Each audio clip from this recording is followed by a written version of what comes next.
are listening to WCJV Digital Broadcasting, Youngstown, New York.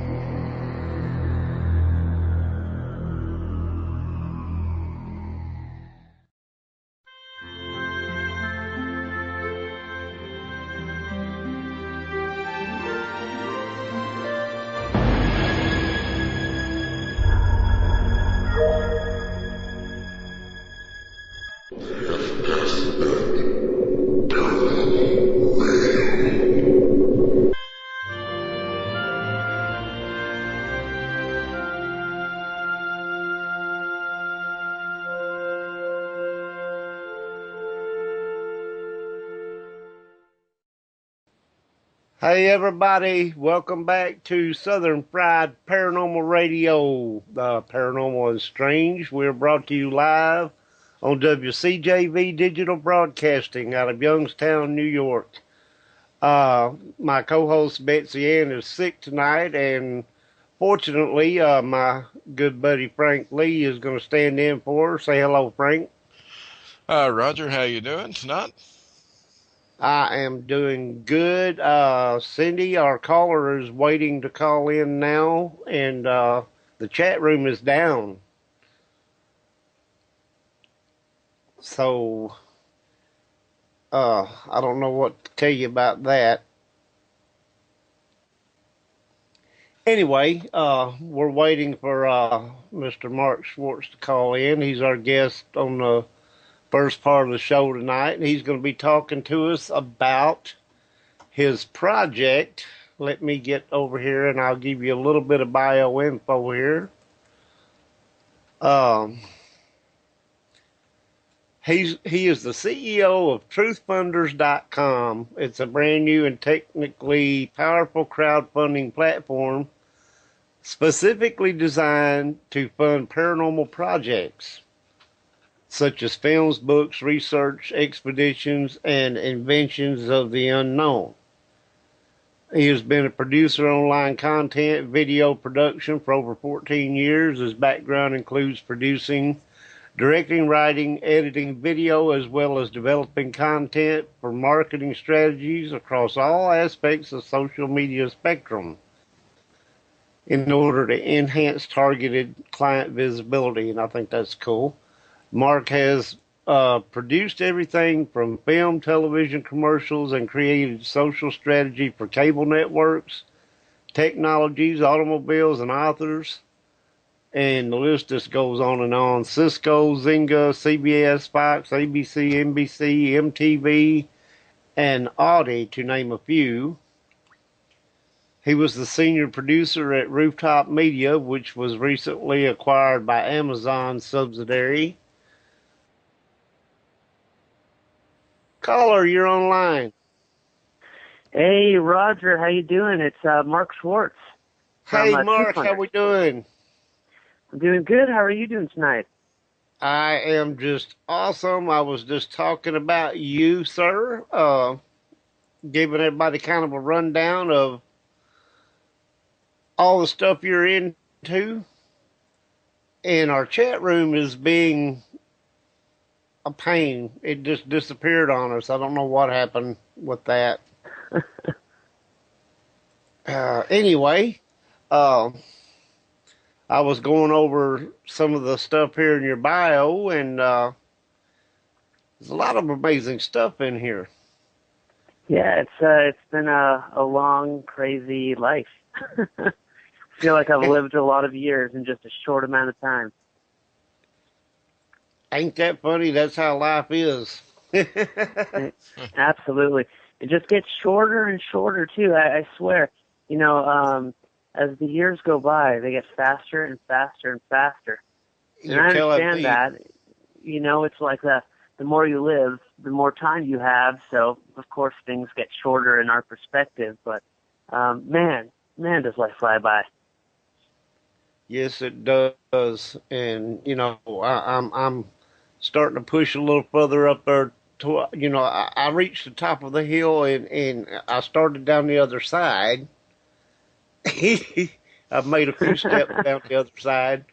And it seems like the years just fly by now. Absolutely. I'm not there yet, but before I know it, I'm sure I will be. Anyway, if you would kind of give our listeners a rundown on what it is that your project is about and what they need to do if they want to be involved in it. Absolutely. Currently I'm working on a project. I'm CEO of a new company called Truth Funders, LLC. And what we are is a crowdfunding platform for the paranormal. So, a lot of companies are out there, and for those of you people listening, that don't know what crowdfunding is, it's a place online where you can go create a campaign and you ask people to donate to your campaign. And people create all sorts of things. They make inventions. They try to create books. They try to create pilots for TV shows. And what we're doing, or how we are different, is that, with a lot of these big crowdfunding platforms like Kickstarter or Indiegogo, so many people have so many projects that they have millions of people looking and sifting through all of these different projects. But that a lot of the times the paranormal and people who have projects about aliens, ghosts, UFOs, psychic abilities, all of these projects get kicked to the bottom of Kickstarter, or smashed to the bottom of Indiegogo, and they don't get the limelight that they deserve. They don't get showcased the way that they need to be. So what we're doing is we've created an entire new platform specifically built for the paranormal, and we actually launch tomorrow. So if you went to www.truthfunders.com and visited the site now, you would see a splash page, and you could sign up. You could just enter in your email address, and then we can let you know the second we go live, which will be tomorrow night. And we're launching we have 20 projects that we're launching with, and they're just amazing projects. There's stuff, awesome. From a guy building a UFO detector to put on the roof of your house and see if there's drones or UFOs following you, to people trying to fund their ghost and paranormal groups and get money so that they can get better equipment, or go to different houses and raise the money for that. Because it's hard as a paranormal investigator. A lot of the times you want to do this stuff for free to help people out, but you're not making any money, and you have to put your own money into things. So hopefully what this does is open a door for people that need to make money in the paranormal group, but don't want to ask, some of the people they're trying to help, and they can ask their friends or family or market themselves and get it out there so that they can finance their expeditions. Well, that's amazing. Yet, forgive me, I've got a little bit of a cold going on, so. Just a southern fried cold. Yes, indeed. And I still can't get this chat room. It's not working. I'll say it's what we call here in the South the creeping crud. I believe it's the correct name for it. I like that. I'm going to use that here in California. Right, you have to watch out because the creeping crud it creeps up on you fast and it's horrible. But that really is amazing what you do. Creeping crud. I love that. Yeah, and it's really cool. It's a cool project, and it's also cool that I'm able to reach you guys in the South, and you're able to hear sort of what's going on in Silicon Valley. And Roger has a project that he wants to put up on the site, and I'm going to be helping him get the word out on that and market that. And it's really it's cool to help people. I feel like this is a very karmatic type of a project. So because it helps so many people.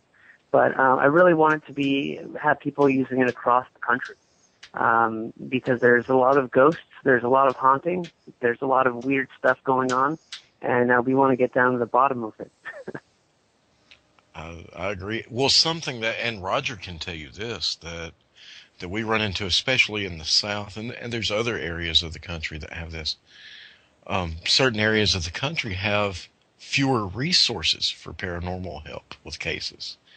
And that's a great way of, having a nationwide resource to pool everything together, pull that knowledge, and make what's available in California or in the Northeast or wherever in, the Midwest, now those resources are opened up across the country. I think it's an amazing idea that you've got.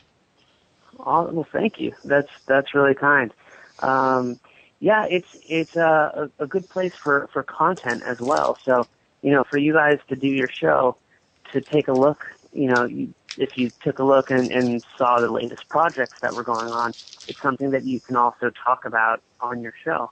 And different people can bring it up, and different podcasts and different radio shows can go to the site and kind of see what the latest is what's happening across the country, and share it and help people out in the process. And I love the South. I was there actually when I was filming. I was a cameraman for Road Rules, and we were traveling all across the country, and spent a lot of time in Louisiana actually. And just traveling around, it was probably, I think, some of the most attractive girls, and my fiance is not listening now, so I should say this, but some of the most attractive girls are in the South. Right. Well, have you ever heard of GRITS? Of course, yeah. Well, that's an acronym, actually. Oh, well, I haven't heard the acronym. Yeah, that's for girls raised in the South. I like that.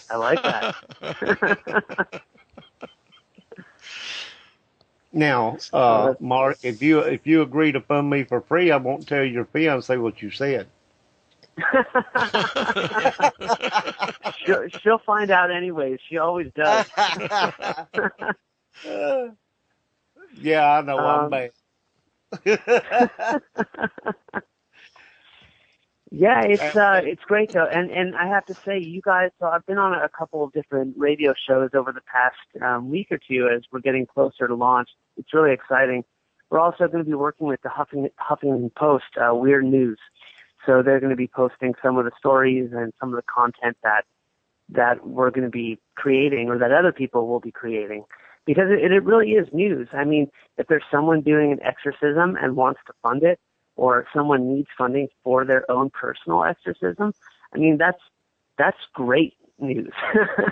I mean, that's a story to pick up. So we'll be working with them to kind of get some of these stories out there and get them funded. Let's hope nobody needs one of them anytime in the near future, but yeah, that would be a good thing.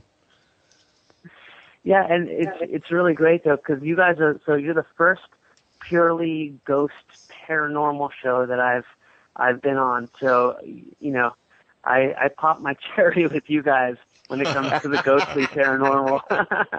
Right. Well, we're glad to have you on here, and it's a really great thing that you're doing. A lot of I'm sure you'll be getting a lot of people in contact, because in my situation, we're just a small little bitty team, and me being disabled, I'm on a fixed income. So, getting decent equipment and stuff is not an easy task to do. And the little bit of stuff that I've got, I've accumulated over years, and it's not new. It wasn't new when I got it, But I mean, we make do with what we have, and to be able to have a little bit more up-to-date stuff would be nice. To maybe be able to go a little bit further away from home than what we are able to do, financial-wise, that would be nice too. Absolutely. It's a lot of people don't think about the fuel costs and everything if you go on an investigation, and you may get a call to go across your state line, and ain't no telling how far that way you might have to go. Right. In a lot of cases, you can't do it, so you have to pass it off to somebody else. And there's nothing wrong with that. But in a lot of cases, you want to be able to do it yourself. Right. Well, there's the fuel cost. There's the time. I mean, time is money, truly. When you're taking time off your job or whatever it is that you have to do, I mean, you're losing money. So that's part of it as well. There's the cost of the equipment, and I think that people, the new equipment. It's funny because you can get a lot of great stuff, EVPs. You can film a lot of great things with old technology. You can do a lot of different stuff. But then with new technology, you can also get all types of different, you can capture all sorts of new things. You can change go ahead. Yeah, you have more opportunity, to catch better evidence, if you have more and better equipment. So, it all kind of pans out. I have I have two Sony Handycams. They're the mini DVD Handycams with the night shot on them.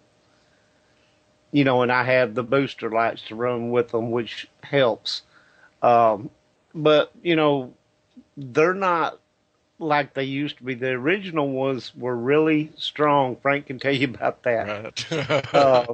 But now they're not so anymore. Well, me and Roger we just had our conversation a couple of weeks ago about what was our favorite equipment that we still had from the 80s and 90s. Yeah. Well, they used to make one that you could actually see through people's clothing with them. See through people's clothing, you said? Yes. Yes. I think I remember that. Yeah, was that? And people would buy those simply because of that fact. And then when they recalled them, everybody didn't turn them in, and the ones that did, good God, you can find them now, and they cost as much as a new camera would because people know what they can do.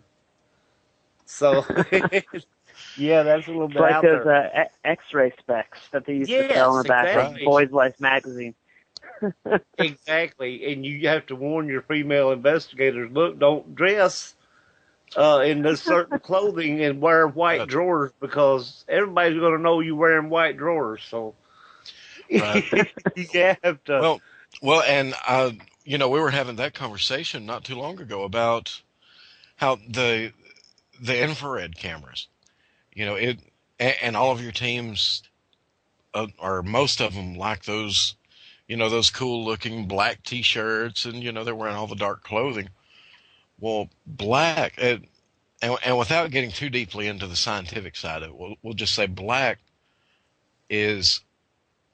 puts off the least amount of resistance to being penetrated by infrared light waves.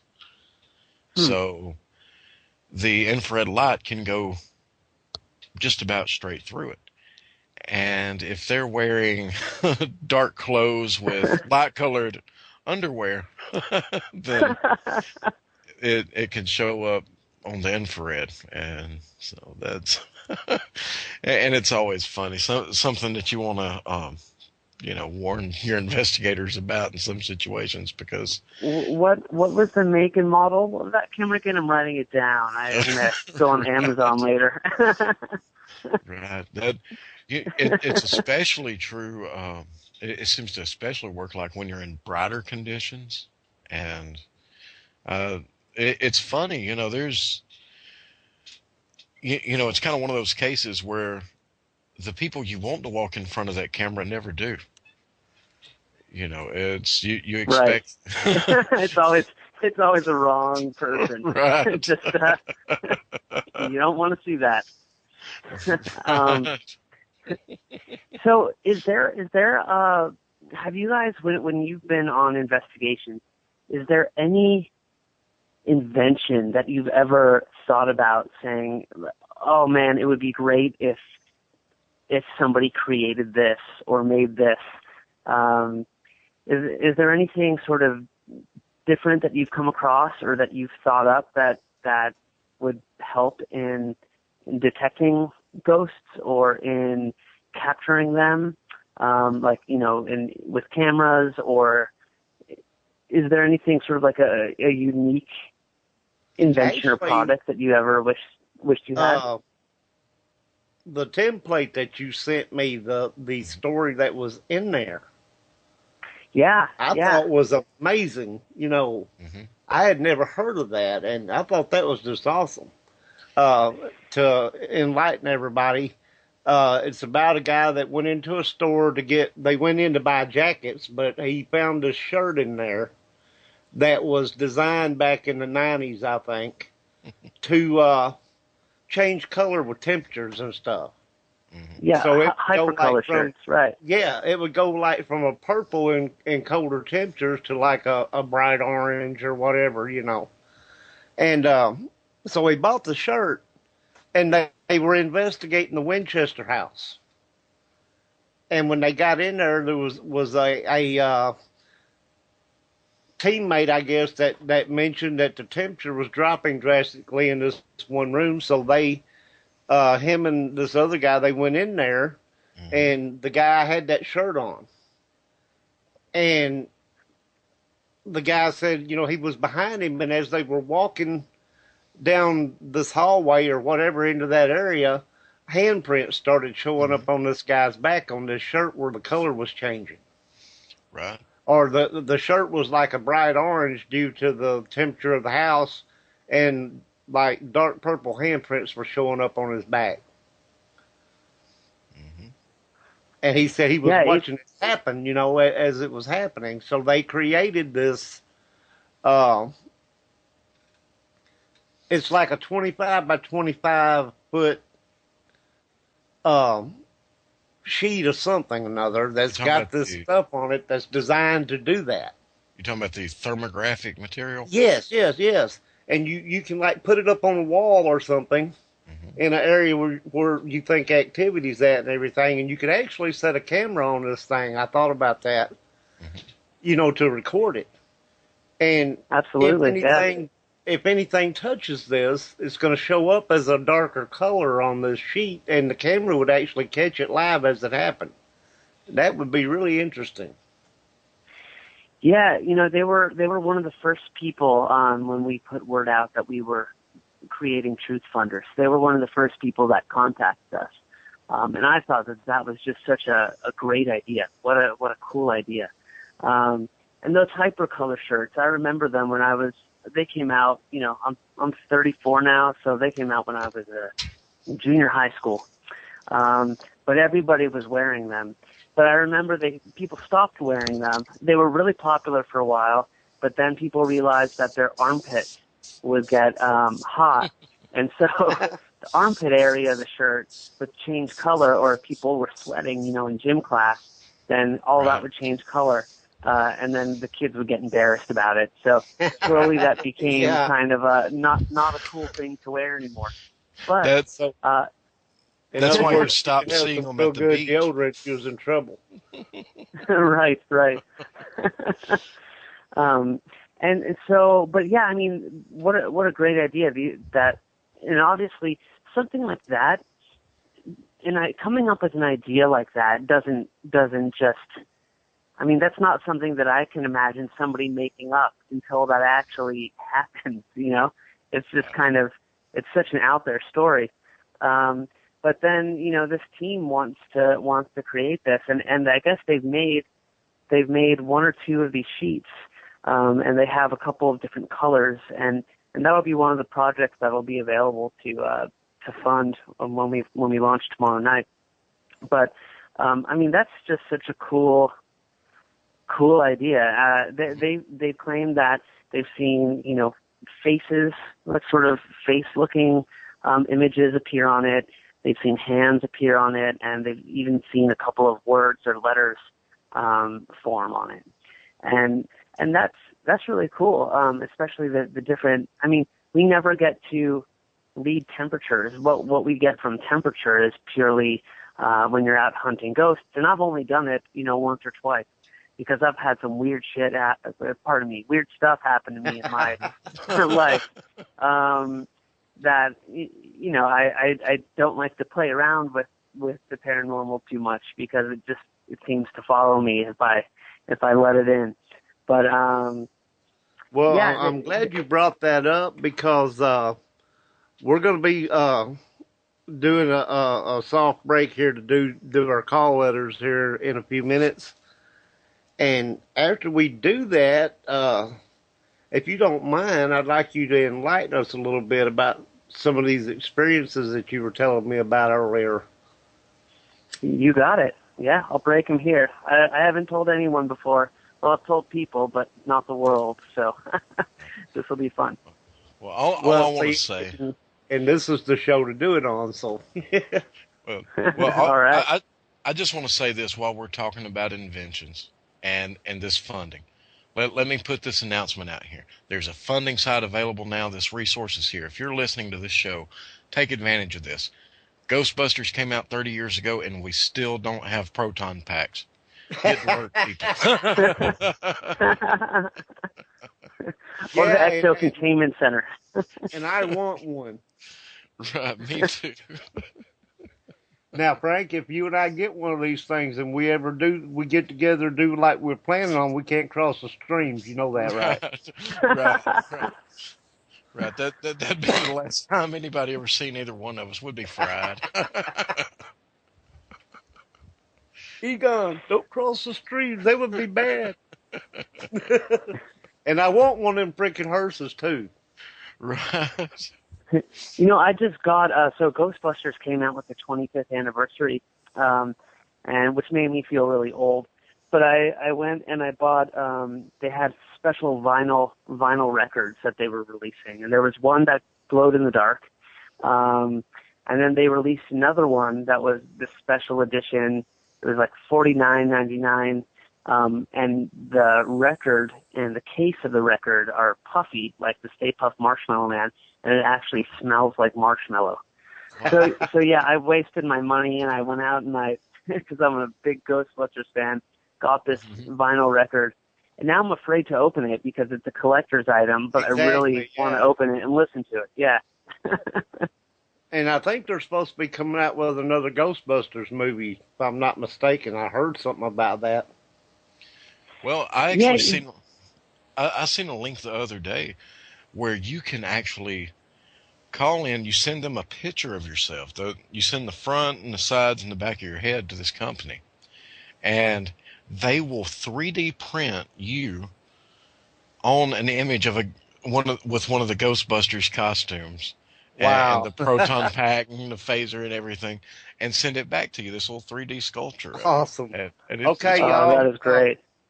We are live on WCJV Digital Broadcasting out of Youngstown, New York. Our guest is Mr. Mark Swartz, and we're fixing to get into some of his paranormal experiences. All right. So where you may fire when ready, Billy. All right. Yeah. Okay. So I grew up in the East Bay in California, and I didn't start having. Well, I was always into aliens and the unknown and weird stuff, but nothing strange ever really happened to me until I went to college. And I went to college at the University of Arizona, and while I was there, my sophomore year, I moved into a house that was built in 1929 for the Tucson Electric Power Company president. And it was just bizarre. The people who were moving out of it were only there for 6 months prior, and they were moving out. And I asked them if they had, what do they think of the house? Did they like it? This was before we rented it. And they said, it's haunted. That's it. That's what they said, and they walked out. And I kind of laughed and thought, whatever, this place is so close to the school. I can walk to school. It's cheap. I'm happy to move here. So a bunch of us, there was 3 of us, we all moved into the house. And literally things, like right away from day 2, things started being really strange. And I don't know if it was a poltergeist. I'm not exactly sure what kind of haunting it was, but it started with waking up in the morning and going out to the kitchen, and every single door would be open, and all the food from all the cupboards and the refrigerator would be out on the table, on the counters, on the floor. And at first, you know, we thought somebody was sleepwalking and going and doing this. And, you know, we didn't have any real reason to think it was ghosts other than, you know, the lady saying it's haunted and walking away. But it was just something where we didn't believe in it. But then really strange things started to happen. I was using the regular can opener. I was holding a can opener in my hand, opening a can. You know, in college, you got a cans. Right, quite a bit. So I was opening a can of chili or something, and then the electric can opener that we had started going off. And I looked up at it, and it wasn't plugged into the wall. And so I yelled to my roommate to come check this out. And, you know, he comes running in, and it's going off. I mean, we're just looking at it, and this happens for about a minute, and then it stops. And so we get creeped out. And then over the next month, the power starts going off in the house. It starts shutting off all the time, in the middle of the day, in the middle of the night. Now, this house is built for the power electric company president, you know. So we had people come out, electricians, to take a look at the house, because every time the power went out, it was pitch black in this place, and you'd have to go outside to the breaker box and manually turn the breakers on, and then it would be fine. So we wound up having 3 to 4 electricians come in, check it out. Every single electrician said that there was absolutely nothing wrong with the house. It was perfect. It was in total working order. But all the strange electric stuff started happening. And then the kicker was, I had this girl over, and I told her, hey, come over to my place. Let's watch a movie. So she said, great, and I was excited. So she comes over. I actually got a girl to come back with me to my place.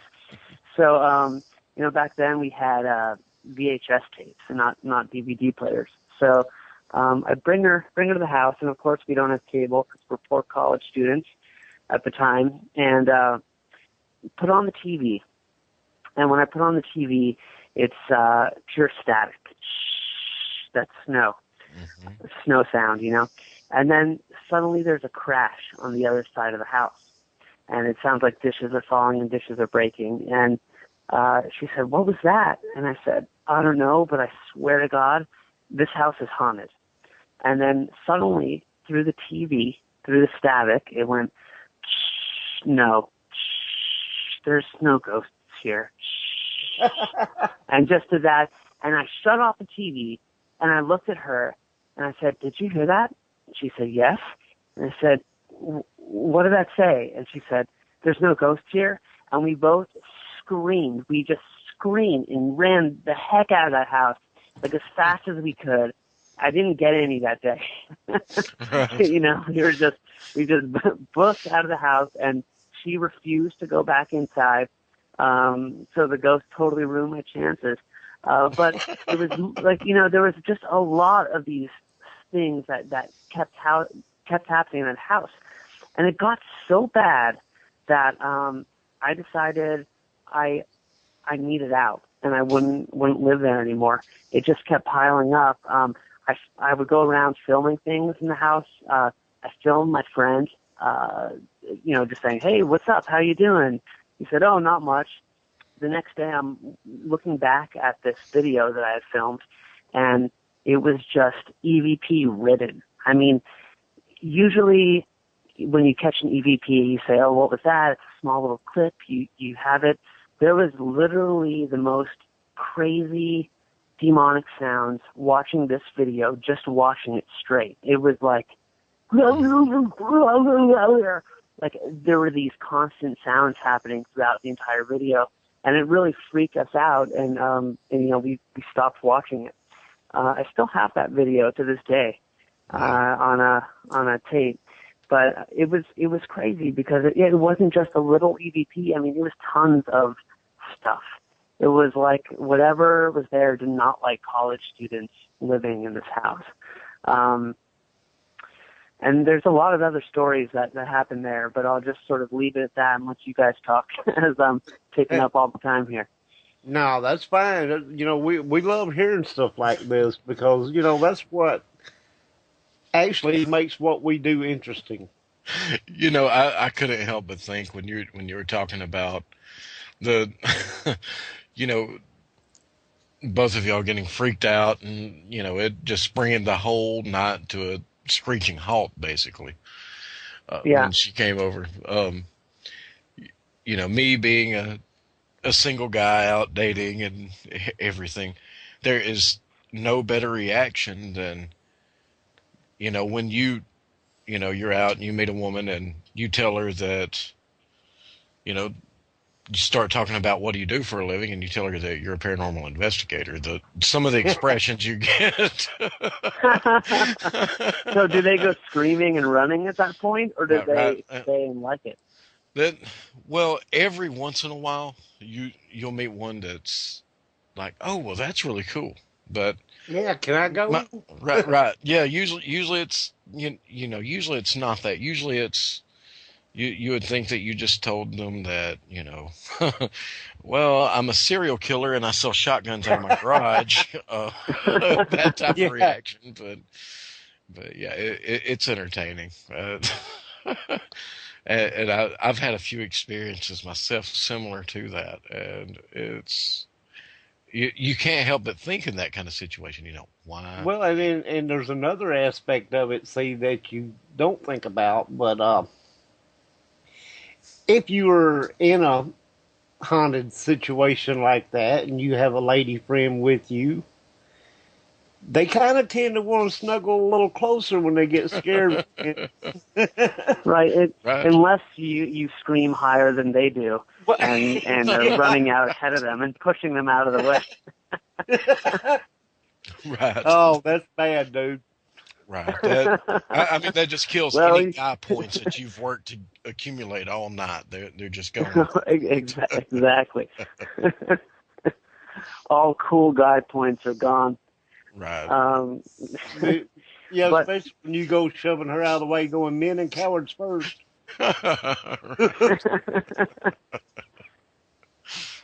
Yeah, I think over time I've actually been able to deal with it a little bit more when strange things do happen, and they do happen still. It's funny because it happened a lot in my early 20s. Now that I'm mid 30s, it doesn't happen as much, or when it does, I don't acknowledge it, and so I think that it has less of a presence in my life because of that. And that is because when I was in my 20s, it was just all over the place. I mean, I saw some crazy things. I saw an orb of light one time, and of course, the scientist and skeptic in me always goes to look for the scientific explanation of everything, because I have to. I'm not nuts. I'm not crazy. I'm a normal person. I have a good past. I've worked in a lot of great places. I'm a businessman, but I can't dispute that there's just some strange things that have happened. And I found actually that over time, when I talk to people about it, or when I open up to somebody about it, for the most part, I'd say one out of 10 people give me a weird look, like I should be wearing a tinfoil hat. But the other 9 people, I would say they usually have an experience or know somebody who has and wind up sharing that experience. And that just goes to show that it's out there, Frank and I were just talking about them tinfoil hats recently. Right. Well, if maybe you're going to use one, could come up with a different style, a couple of different styles tinfoil hats for people to there you go. buy. Right. Well, if you're going to make one, use Reynolds. It blocks out the signal better than any of the other brands. And you got to put the shiny side out too. Right. I love that, Frank. You talk like you know from experience. Right. The government's not controlling these brainwaves anymore. That's right. Only the corporation of Reynolds. You know, Right. we've discussed the tinfoil hats and anal probes and all that stuff. Right. That you know that the things that you can talk about, over a 6-pack in a bar or on a paranormal show. Yeah. I mean, there's just Absolutely. See, when you're talking about this stuff on a paranormal show, people don't think you're nuts because everybody that comes on a paranormal show either has had experiences or is wanting to experience something unusual. Mm-hmm. So, they're not looking at you so much like you're crazy. right. That's true. Right. So, I mean, some of us aren't that's as heavily medicated. So that's all. Should I But tell that's him a big thing with truth funders too. It's a place where people that have these projects, Kickstarter might look at them in a funny way, or if people come across them, people who go to Kickstarter aren't necessarily looking for anything paranormal, so they're not going to search it out, not come across it. But and when they do come across it, they might think it's strange. But when people go to truth funders, they know exactly what they're looking for. They know exactly what they're getting into. They're looking to fund some cool stuff in a genre that they like and that they know, or they're looking to create something in that genre too. So it's kind of just like this radio show is a safe place for people who love the unknown. Truth Funders is the safe place to sort of make that happen in the funding tech world. Well, in the fact that, that you not only fund, like paranormal, like spirits and ghosts and stuff like that, but UFO, Bigfoot research, you name it, and that's kind of, this show is based on the paranormal and strange, which covers Bigfoot, aliens, UFOs, ghosts, and all that stuff, so it kind of all fits together. I believe Definitely. they're all connected. Absolutely, yeah. Some people even think that the Bigfoot is a partial dimensional with creature. UFOs, yeah. Yeah. So, I was just going to say that. Mm-hmm.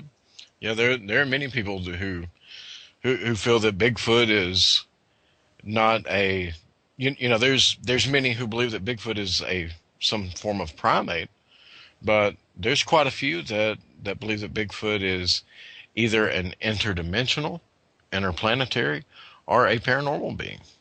And by some of the accounts, he would fit that description. So, and which do you think it fits into? You got to wonder why they've never found a body. They die. mm-hmm.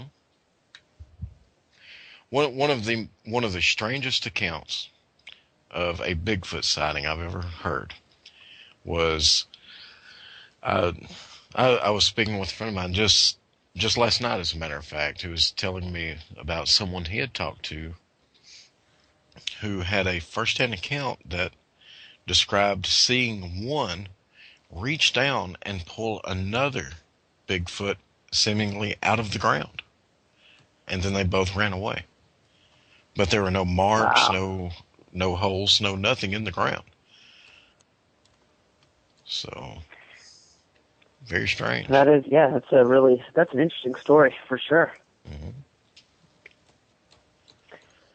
So, and there are many cases where when someone would shoot at them, they wouldn't, they would find the bullets, but there would be no blood on the bullets or anything like that. And if they shot directly and they were hit, they would see a strange light suddenly and they would disappear. instead of a body file. So who knows? Do you guys get a lot of accounts of Bigfoot? You know, from where you are in the South, is there a lot of Bigfoot encounters out there that you hear people actually talk about? Because in California, I don't hear a lot of people discussing Bigfoot in this region. It's more, I definitely hear a lot of UFOs. In Alabama, we don't have many accounts. Well, there's a few mistaken identities, but they usually happen in the Walmart. Actually, I saw that video. I saw Roger post that video. Actually, in the mountains here in Tennessee, you hear a few stories that surface now and then. But here where I'm at, I'm kind of in the lowlands, and I had a friend one time tell me that he saw Littlefoot out in the woods one day when he was hunting with his uncle, and he called him Littlefoot because he said he wasn't all that tall, but he was covered with hair. Littlefoot. He's going to be a Bigfoot when he grows up, though. Well, how many years ago has this been? Sounds He like might be a cousin Mediumfoot by now. Yeah, he'd be Bigfoot by now. Oh. In California, they call him a vente foot. Right. With all the Starbucks coffee they're drinking out here. Right. You know, I've always said they're putting something in Starbucks coffee. There may be something to this. Now, Bigfoot piss.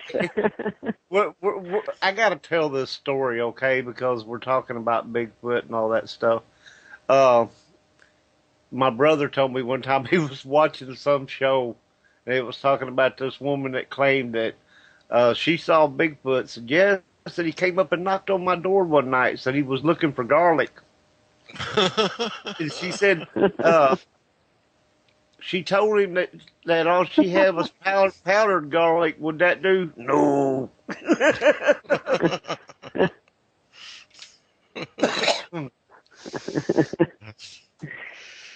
He just wanted the garlic cloves, you know, and maybe he was afraid of werewolves and vampires. I don't know, but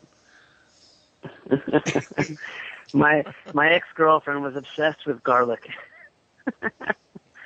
I don't know why. I don't know what she was trying to ward off. Maybe me.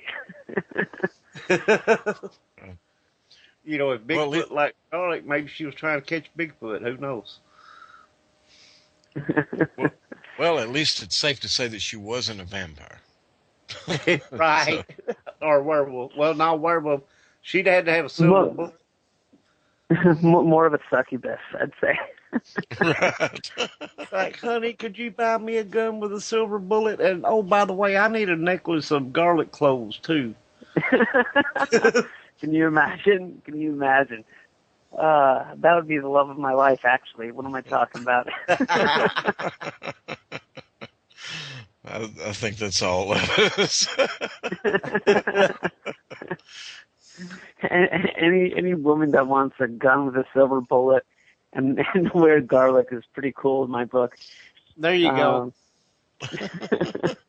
All she needs is an arm that's made out of a machine gun too, and then wearing leather. What'd you say your name was? Dracula. You want to suck some what? Better suck your own away from here somewhere. She could protect me when I run screaming out of houses after television's talking. Yeah. It's you know, and that's one of the things about doing this show that I love is, you know, is we can get the serious information out, but we have fun. We like to cut up and carry on, and, you know, you can't be serious all the time. You just can't, you know. Absolutely. And I think that it's important to have a sense of humor, especially when it comes to this particular world, because it is unknown. And there's a fine line between making fun of the paranormal and making fun of the people who believe in it, and having fun with it, because it's, if you don't have a sense of humor about it, and if you're completely serious and you get angry at people because, I've heard the argument, some people say, oh, well, you're making fun of this alien or this ghost stuff, and then no one's going to take you seriously. But I don't believe that. I think that it's important to have the element of humor and laugh at it and laugh with it, because if you are completely serious about it, that's when people start to think that you're like kind of different or totally bizarre. And it's important to have people feel comfortable when you're talking about these things. And we use humor as a device, right? To make ourselves feel comfortable, to make others feel comfortable. And when we're talking about something as uncomfortable as the paranormal, it eases the tension a little bit. But I think when you take it too far, and you're just making fun of it, that's the crossing the line. It's kind of like, when you work somewhere and, cutting up and carrying on is forbidden. You're not supposed to do that and everything. It makes for the longest, boringest work day you ever seen. If you can't lighten the situation and everything, you don't want to be there. Well, and I'll say this, when you go into an investigation, and I say this, when my team goes out, before the investigation, I mean, the whole way there, we're cutting up, we're carrying on, joking back and forth. When we get there and talk to the client, we're lighthearted. That positive energy is going to get you so many more results. You want to flood the place with positive energy, and absolutely, your results are going to be so much better. And not only that, but you've got to think, those similarities are going to attract similar activity. If I want to draw out some type of activity while I'm at a location to document it, then I want to draw something positive out. I'm not really looking to draw out something negative in these clients' home and then them have to deal with it when we leave. So completely. Yeah. I mean, I couldn't agree more. And that positivity, as you said, will yield so much more results. And hello. Yeah, Roger. Hey there. Hey, Greg. Yeah, it's Greg. Yeah, I'm sorry I'm late there, guy, but I just got back from doing some shopping and some laundry and all kinds of crazy stuff like that. Mark, meet Greg. Greg, meet Mark. Hey, Mark, Greg, how's it going? Good. Thanks, you. Good. Great. What you got going tonight, Roger? Oh, we've been cutting up and carrying on and talking about some paranormal experiences and truthfunders.com and just having a big old time. So. Oh, there you go. Yeah, it's just like I say, I got to pick up from being an hour late. So, but you're still talking about the first experiences and stuff, right? Yes, we are, in any other experiences you want to talk about, but the first experiences is the main topic. Okay, well, I'll chime in whatever anybody else has done then, Roger. I don't want to jump right in there, so. Well, we are the chat room is down for some reason, and so I can't see what's going on in there. Oh, yeah, okay. If anybody is in the chat room actually now at this point in time and can hear us, our chat room is down. We can't get in there, so we can't see if you're asking questions or not. I'm sorry. I apologize for that. Yeah. But it's kind of out of our hands. Oh, yeah. Well, computers, mine is kind of crazy right now, too. In fact, I think it's a server problem. I think CJ said it was a server problem, but they're supposed to be working on it. But anyway,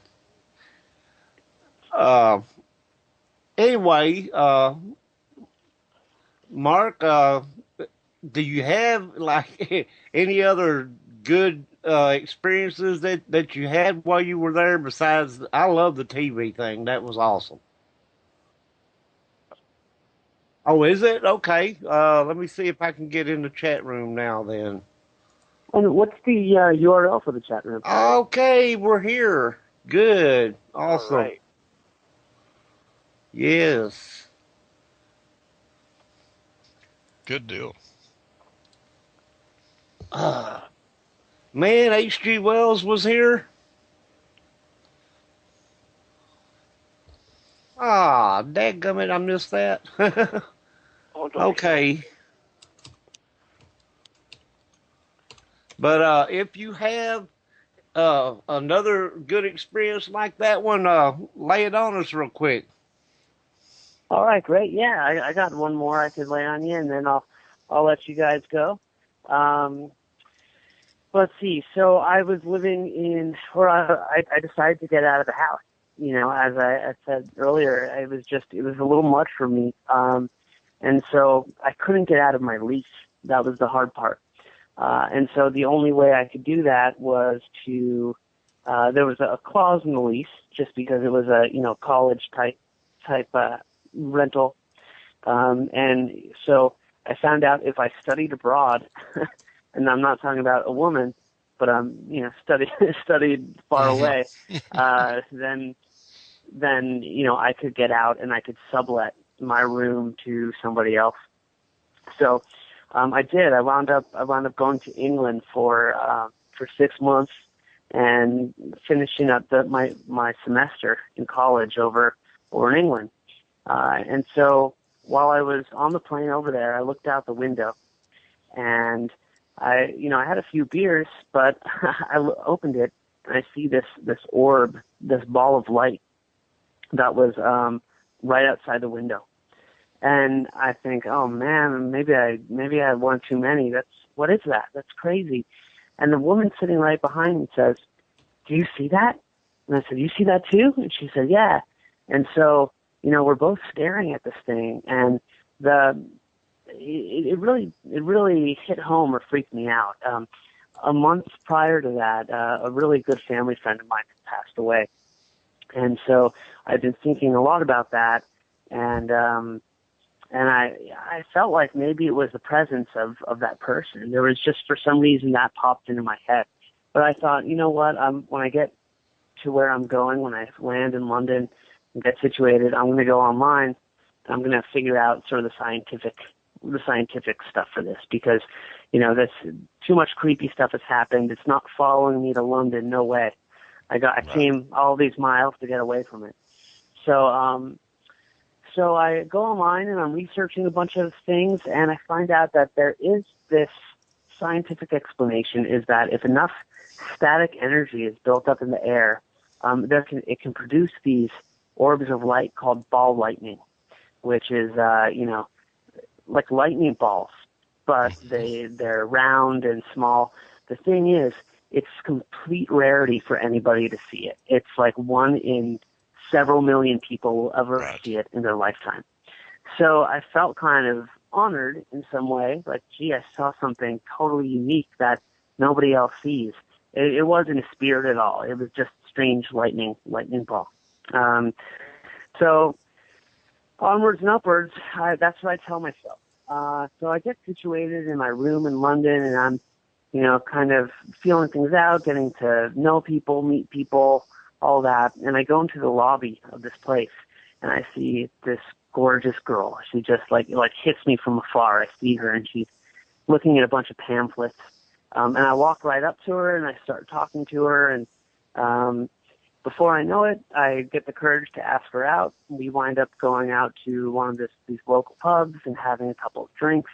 And I don't tell her about the experience, about this ball of light, but I do kind of talk about, strange things, and that there was some weird stuff that happened in the house that I was living in back in Tucson, Arizona. And, she says, "Oh, well, you know what? I do tarot cards." And I said, "Really?" She said, "Yeah. Do you want a tarot reading? We can go back to my place and do that."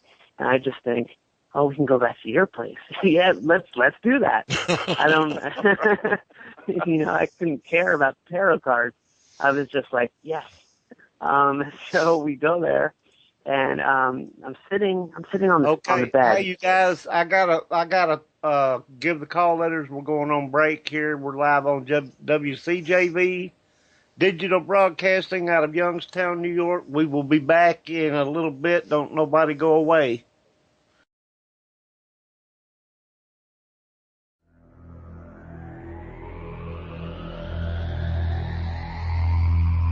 You are listening to WCJV Digital Broadcasting, Youngstown, New York.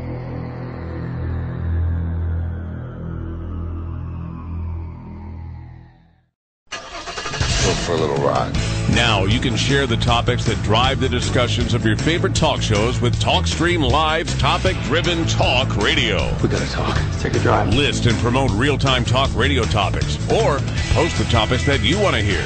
Hot topics are tweeted and retweeted and include simple click-to-listen audio links. The future of talk radio is topic-driven talk radio. Now that's what I call real drive. Available now at TalkStreamLive.com.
Hello, how are you?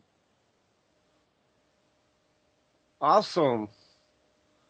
Karen is a paranormal author who has written some great books, by the way. I had the pleasure of reading one of them, which was called Shoe Marks. And man, there's some crazy stuff in there. Anyway, Mark, I put the link down here. If you click on the little white bubble over there on your far right in your Skype there, you'll be able to see that link down there, and you can try to come in there that way. All right, great. Yeah, I'll get to it. We'll figure it out here. Excellent. Okay, Frank's back. He was gone there for a minute. Right. Had to refresh.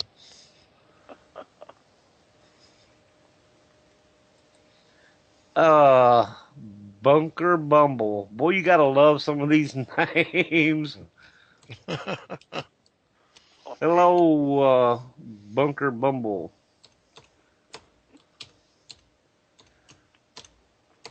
It's easier for me to talk than it is to type it, so. Anyway, Greg Hoffman is here with us. And, let's see. Oh, Greg has an upcoming event at Iron Island also. You want to tell everybody a little bit about that? Yeah, we have two now. I wish I had my computer was working because I'm trying to remember the dates on those. You probably have to go up to ironisland.com. But we have one with Buffalo Paranormal doing an investigation. That's in January. And then in February, we have 3 different blues bands, if anybody likes blues, that they're going to be doing these live blues bands, and in between they'll be doing paranormal investigations at Iron Island, too. And like I say, if you're not familiar with Iron Island, we're on the east side of Buffalo. And we've been on, I got Ghost Hunters, Ghost Lab, My Ghost Story, if anybody's ever seen those before on TV. And we do overnight ghost hunting, too. I'm your guide there when you do that. But I wish I could get the dates for you. I'll probably get the dates for you in a little bit here, too, when I get this computer going. I just got to spin on it a couple times and kick it, and then might start it up, you know. That's awesome. And as I said, Karen Vance Hammond is here in the chat room, and we had her on the show one time. She is a terrific person. She has overcame a lot of adversity to be able to write these novels and everything. She does a tremendous job. If you haven't read Shoe Marks, get it, read it. If you're into the paranormal, you'll love it. It's a great book.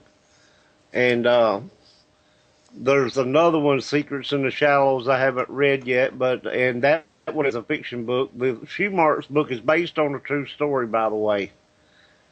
And yeah, it's pretty freaky. Where can you order?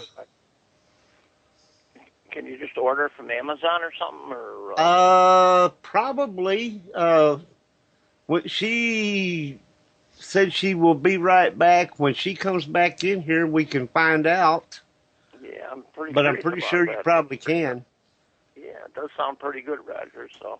Oh, it is. It's an amazing book. I read it, and trust me, it's got some freaky stuff in it. Oh man. And yeah, actually, in one of the stores in the town there where this book is based on, there's actual pictures of the people who are in the book that, you know, the stuff was going on with. So, you know, they're older pictures, so, you know, you can kind of step back in time there and look at these pictures and, you know, and go, wow, these are the people that, you know, this stuff happened with. It's pretty wild. Is that like an older haunting or something like that, Roger? I want to say yeah. But it's not just based on the older haunting. I'm not gonna say much because I don't want to give anything away, but yeah, it's based on an older haunting, but it's also based more into the future at a point in it too. You just have to you have to read the book. That sounds pretty good there. I wouldn't want to give it away because trust me, you'll like the book. Can I plug a book, Roger, or no? Yeah, Karen's book is for sale on Amazon, so. Okay. But there's another one here that comes from Buffalo, a fellow by the name of Tim Shaw. I mentioned him before to you. And he come out with a book named Ghosts of Buffalo. and it's really a good book and shows you about the stuff that we have going on here out in Western New York. So if anybody's interested in that, it's called Ghost of Buffalo, and it's by Tim Shaw. That's cool. If you have a link there where they can find that, if you can put it there in the chat room. You're not in the chat room, but no, I'm still trying to get old Betsy here going. I'm sorry, not Betsy, but this is my old Betsy here, my computer, and she just doesn't want to do anything for me here. I'm trying to get on it now, and it's all frozen and everything here. I'm going to try one more time and see. Program is not responding.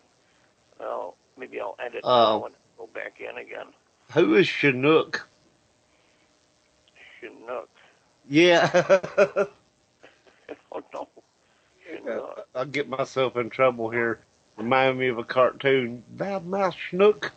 I know schmuck, but not Chinook. People call me that all the time. Big Bird said it's a bot. All right. Oh, damn. Yeah, I'm going to give up on this computer. I might as well just talk on the phone, give this thing just Smoochy Boot. Whatever that is. Oh, man. Smoochy, whatever there. Oh, those all the names on the chat Smoochie room? Pie? Huh? Smoochie Pie. Smoochie Pie. I used to be screaming yellow zonker. That's a bot too. Well, man, and it keeps popping back in here, especially you can kick them out. There's another one, Snook 'em. All right. Gee. They keep coming back. They trying hard, ain't they? Oh, God. Hey, guys. Well, I got to take off, but do you have any other questions regarding Truth Funders or anything else? I would love to, sometime come back on the show once we launch and bring a couple of the... That would be awesome. Why don't you do that? I tell you what, get a hold of me once you get up and running, and we'll set up time you can come back on and we can kind of let everybody know how things are going and maybe get some people to come over that way. Absolutely, yeah. And on top of that, we can also have some people that are doing some of the cool paranormal stuff, like the guys making the hypercolor ghost that would be awesome. Like we talked about. I could get them on the show and a couple of the other people funding projects. Hopefully get some people that would be cool. That way we can see how everybody's doing with it and I really do like the different colored thingamabob. I thought that was awesome.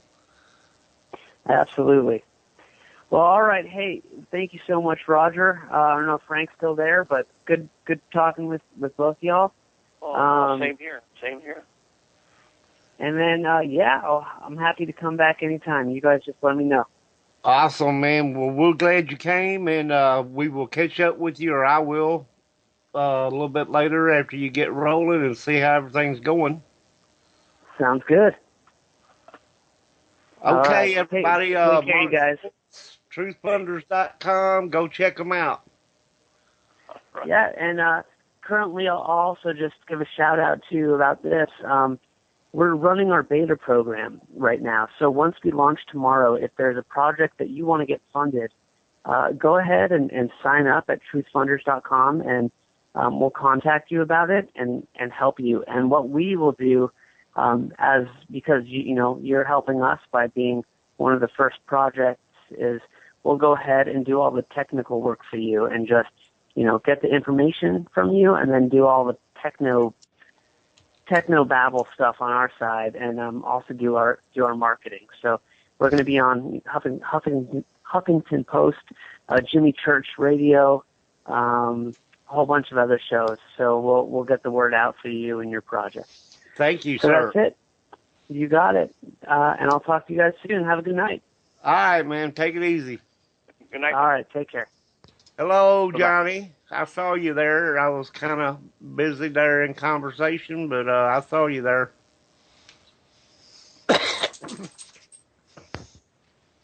Gremlins hijacked my modem. That has to be what it was. Yeah. Reminds me of the song by Weird Al where he's talking about the Pentiums. Right. Waxing your modem trying to make it go faster.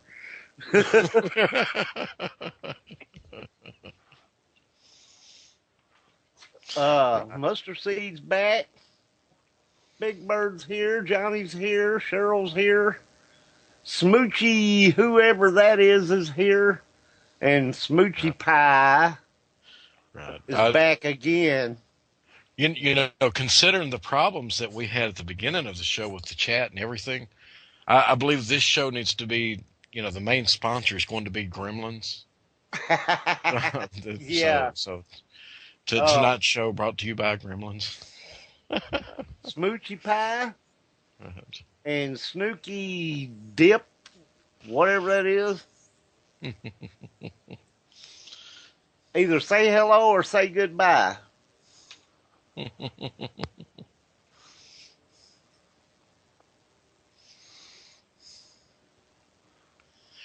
You've got to wonder how that software comes up with some of these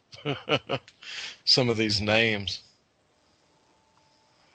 Yeah, you wonder where they can think of them from, you know? Jeez. Okay, that's not what's supposed to be happening here.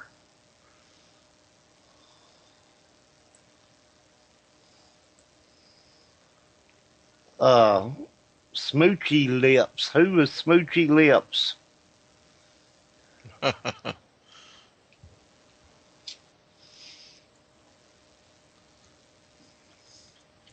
Oh. Mishka. Dita. Yes, it was.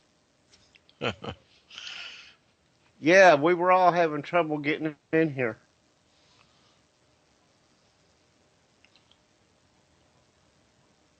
Is everything working okay now, Roger? Everything seems to be going awesomely good here. That scared the heck out of me. As long as it wasn't a ghost in the machine there, you know. Right. Well, Dita, you know we couldn't do a show without you. Right. I think it was technically a ghost in the chat, but There you go. it was possessed.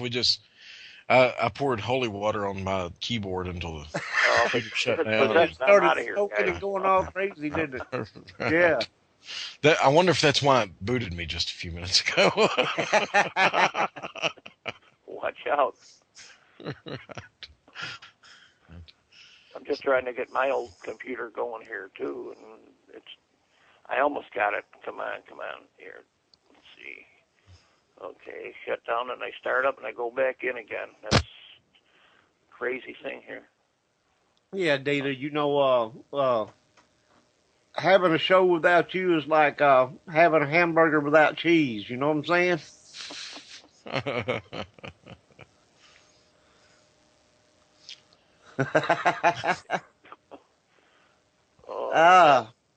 Mishka, did you try clicking on that name there and changing that, or is it just not cooperating? Roger, you talk to me? No, I was talking to Mishka. She's Smoochy Lips there. Oh, yeah. Okay. Yeah, it looks like I might get back in again now. I had to do a little convincing on the machine here. You know, you guys are going to feel bad if she actually had changed her name to that. Sounds pretty neat.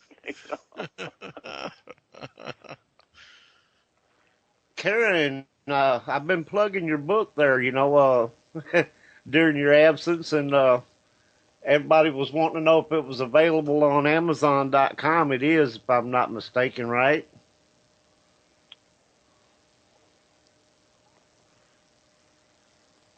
Yes, no, maybe?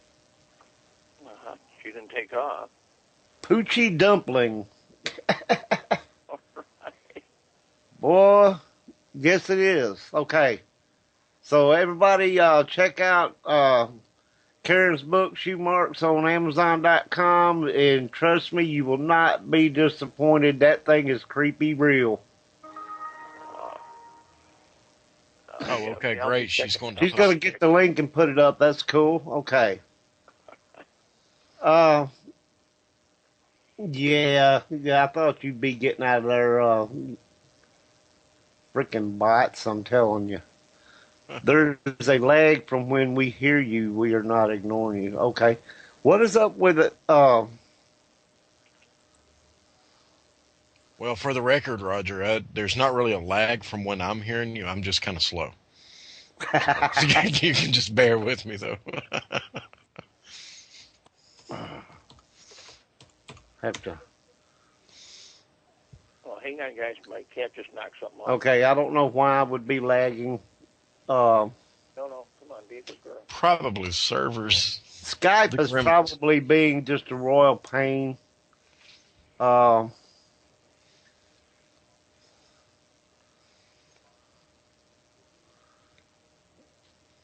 least you're moving better than the.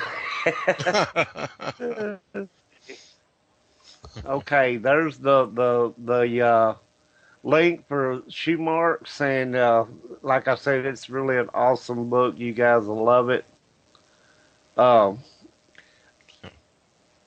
read it before she came on the show that time when we were doing the show about it, and I could not stop reading that thing. It was that good.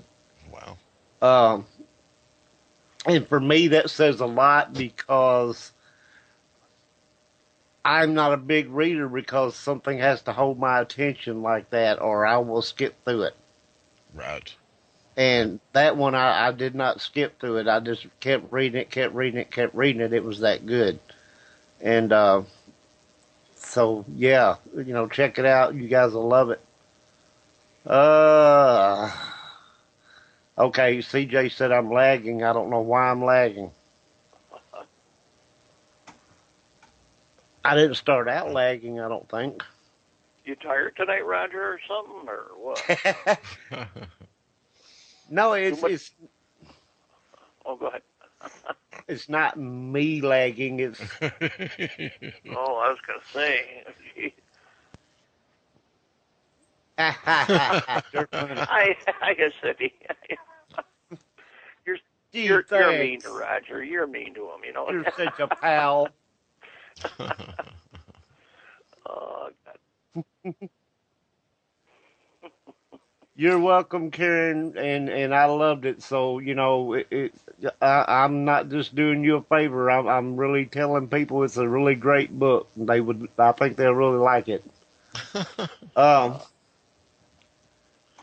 But Karen she is an awesome person. I'm really glad I got to know her. She's as sweet as she can be, and she's very talented. And she's overcame a whole lot of heartache and stuff to get to where she is. I'm really proud of her. Roger, is Footprints a fiction or non-fiction? It's Shoe Marks. Really? So Shoe Marks. I'm sorry. I got to mark. Yes. Let me mark that down here. And it is a paranormal book based on a true story. All right. That's my type of book. Here, I got it written down there for you. Oh, boy. Right. Those are always the ones that get to you the most. Cheryl was here, but she's not here right this minute. And, I missed H.G. Wells. I would really like to have met him, but unluckily for me, our chat room was being a royal pain. So anyway, okay, getting back to what we are talking about here, and anybody that wants to call in, 716-745-4266.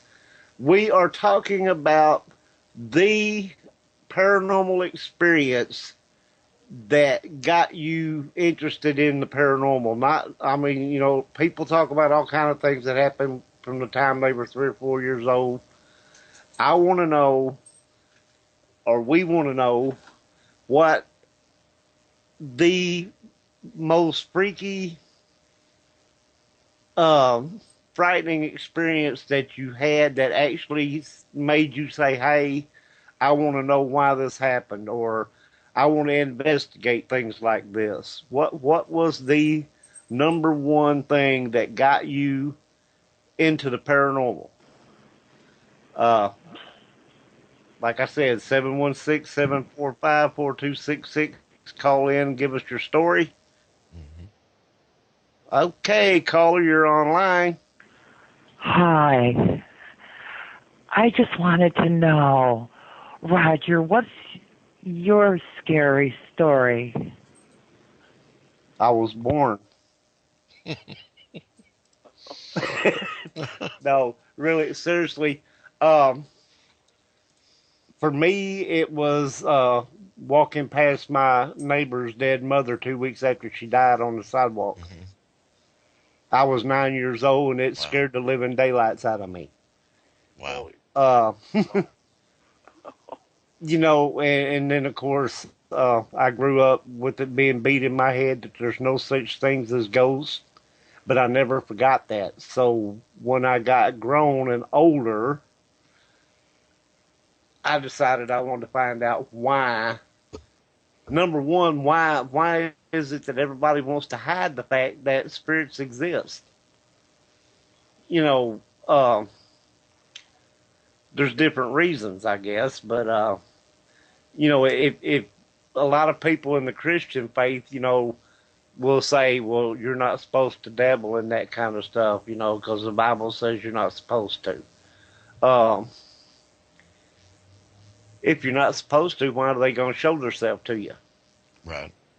You know, that's just the way I see it. But yeah, that would be the number one thing, I guess, that that really freaked me out, and I never forgot it. You know, I mean, I had it beat in my head that it wasn't real, but I knew it was. I knew it was. So, caller, what is your freakiest experience? That was kind of a little bit weird, wasn't it? You?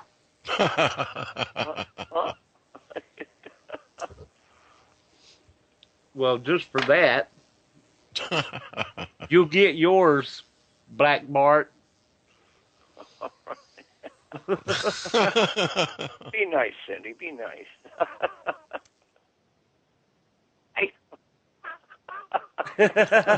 Okay, and she's asking Frank, what was your freakiest experience? Now, call in and pretend like you're somebody else when you ask him that. Right. Do I get a call in, or do I just go ahead and answer that?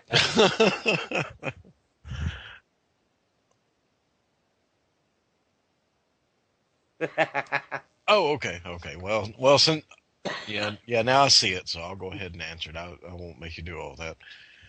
I will say now, looking at it, my scariest and what actually got me into the paranormal are Johnny two said different that sounded like a man.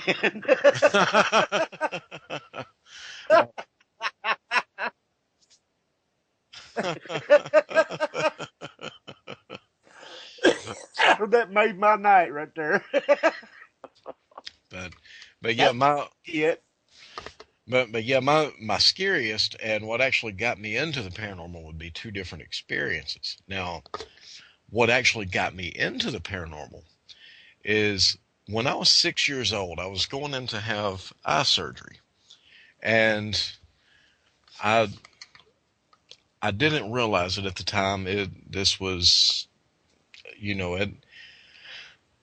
there's a condition called malignant hyperthermia that's most people have never heard of. It's kind of rare. It causes a very adverse reaction to anesthesia.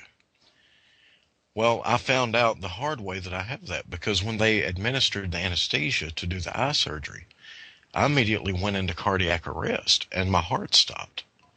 I stayed flatlined for 6.5 minutes. Okay, I got to do the callers real quick. We're live on WCJV Digital Broadcasting out of Youngstown, New York. Carry on, Mr. Frank, please. Okay. Well, during this time that my heart was stopped, and like I say, this was for right at 6.5 minutes. They, they're working on me. They're trying to get me resuscitated. And when they finally got my heart going again, I described in detail everything that happened while I was flatlined, including the conversations between the doctor and the nurses. But I described myself as floating in the room and hovering and looking down.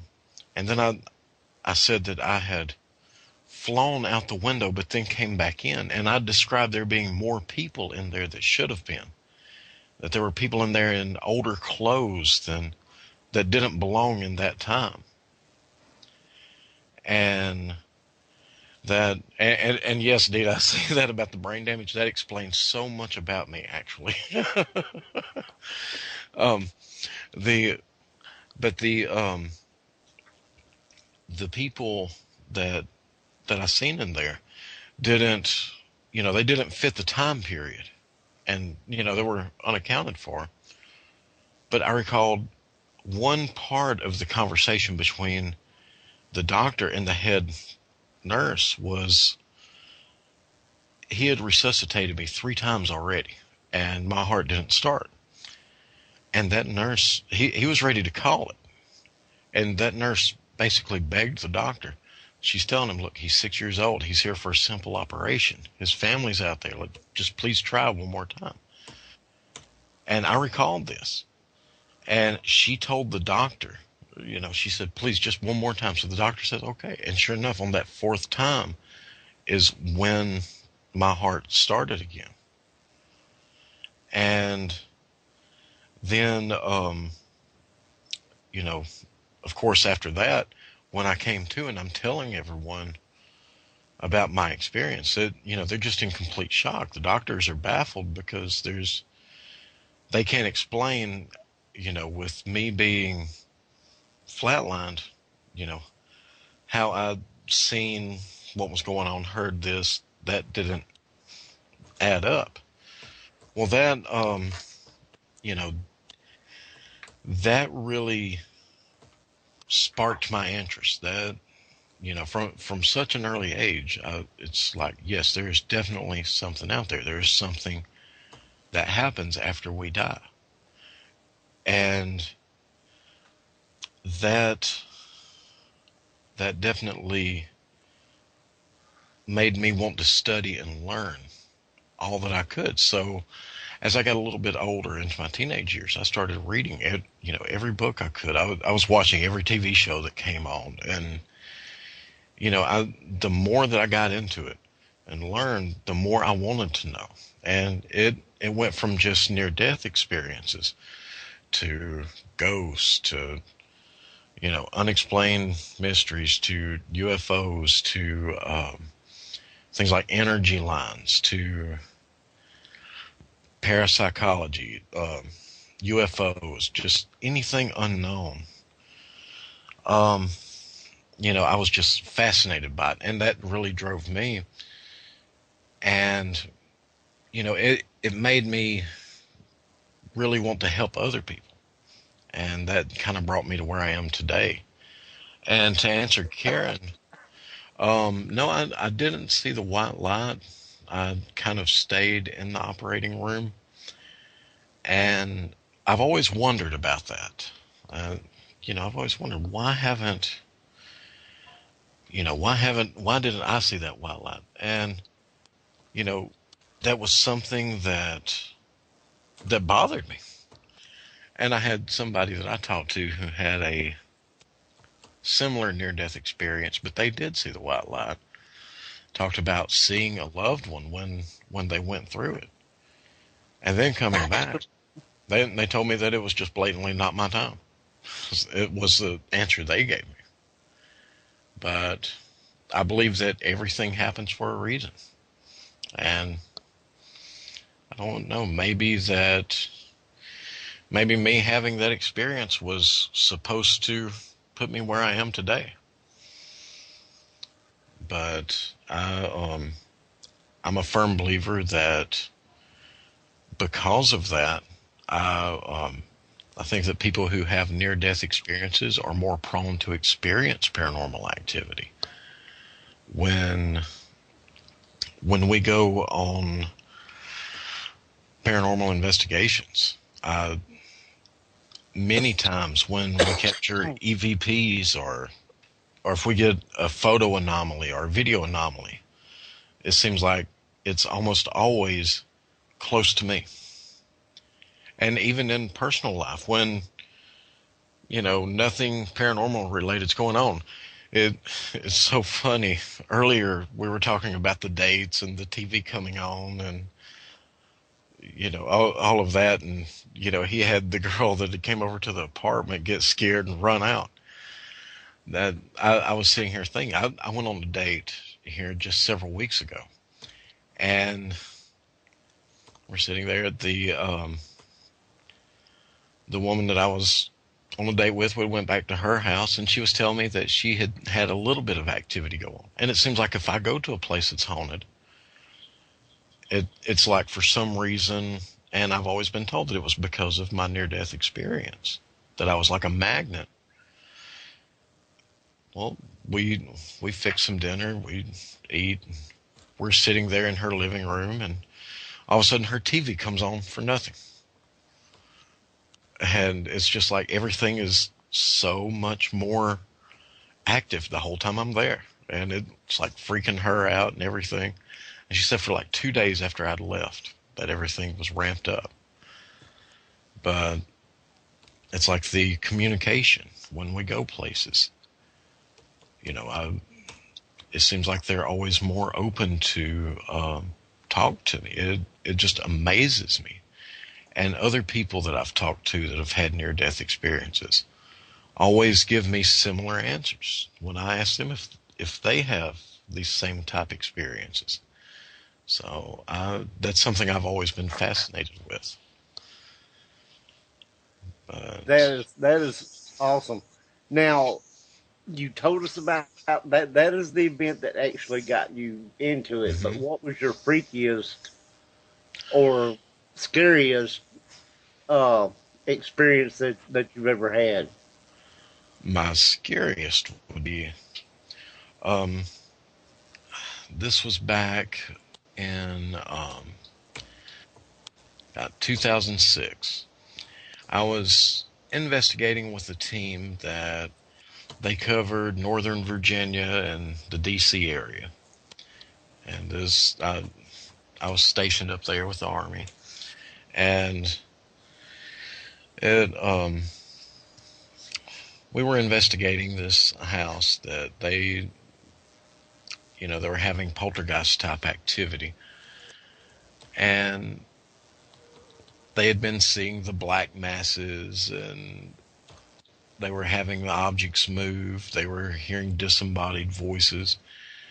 I mean, they were having some fairly intense activity going. And when we went there, we went into the basement. It's pitch black, and this was at this time I'd only been investigating for a couple of years. I was nowhere near as skilled as I am now. I only got to do it part-time at this point. I was only an equipment tech, and I went in, and I was going to do an EVP session in this basement. Well, this house, part of the history of it is it was built on a Native American settlement. And they knew that to be factual. We'd done a geological survey of the area, and we knew that. We knew that there were limestone deposits, and I mean, it was the perfect storm. I'm sitting in this basement, and I literally hear this disembodied voice tell me to get out. And it wasn't like this deep voice that you hear like in the horror movies or anything like that. It was just this whisper, almost like a child, almost, but not quite. And it didn't come through on my micro cassette, but I heard it in my ear, and it was close enough that I could actually feel the hairs on the inside of my ear vibrate. It was like it was that close, like it was just maybe an inch from my ear. And I stayed there, and about a minute and a half later, I had 3 long scratches that covered from my wrist all the way up to almost my elbow. And it's down there, it's pitch dark. My flashlight battery's almost dead. And I've just had this voice tell me to get out, and this is my first time that I've ever been physically touched, and now I've got these scratches that are sitting there bleeding in this basement. So that definitely freaked me out, to say the least. People will tell you that they've never been scared on an investigation. I was scared. Yeah, and it's crazy because I've never experienced anything like that, and I've heard so many people talk about being scratched, and they'd all of a sudden have like a burning sensation or something on their back, and somebody lift their shirt and there'd be scratch marks on their back just appear and stuff like that. Mm-hmm. I've never experienced anything like that. The most freaky thing I guess I've ever experienced is a 15-foot invisible snake. So I heard about that one last week, right, Roger? Yeah, but I mean, it's not every day you get to have experience that. So right, yeah, okay, and of course, invisible convict inmates that kill invisible snakes. But anyway, the freakiest thing I guess that's actually happened is when we caught the picture that I showed you. Mm-hmm. Because you're standing in a cemetery and you're looking out across this field towards the woods, and there's nothing out there, nothing at all. And you take a picture and something like that shows up in it. That is pretty freaky. Because, if I would have actually seen it with my own eyes, it might have scared the crap out of me. Might have had to change my drawers, but I didn't see it. It showed up in the picture. And it was like later on, when we got home, and my buddy was going through his pictures on his camera, and he saw that, and he sent it to me, and he's like, look what showed up when we were taking pictures of the field out there. And because, and I had said, I took a picture out there myself and didn't get anything, and that was like a few minutes earlier, and, I said, you don't see anything out here, but, you take pictures and stuff shows up, and I just made that remark, and then he took a picture, and that showed up. So it's pretty wild. Right. Because I took a picture of the top of the base of the tombstones where they had fell over. And when I looked, there wasn't nothing there. And I took the picture, and that dog-like thing showed up laying on top of that tombstone platform. And, I was saying, that's how sometimes it works like that. I guess you just take pictures. There's nothing. You don't see anything. You take a picture, and something's there. Right.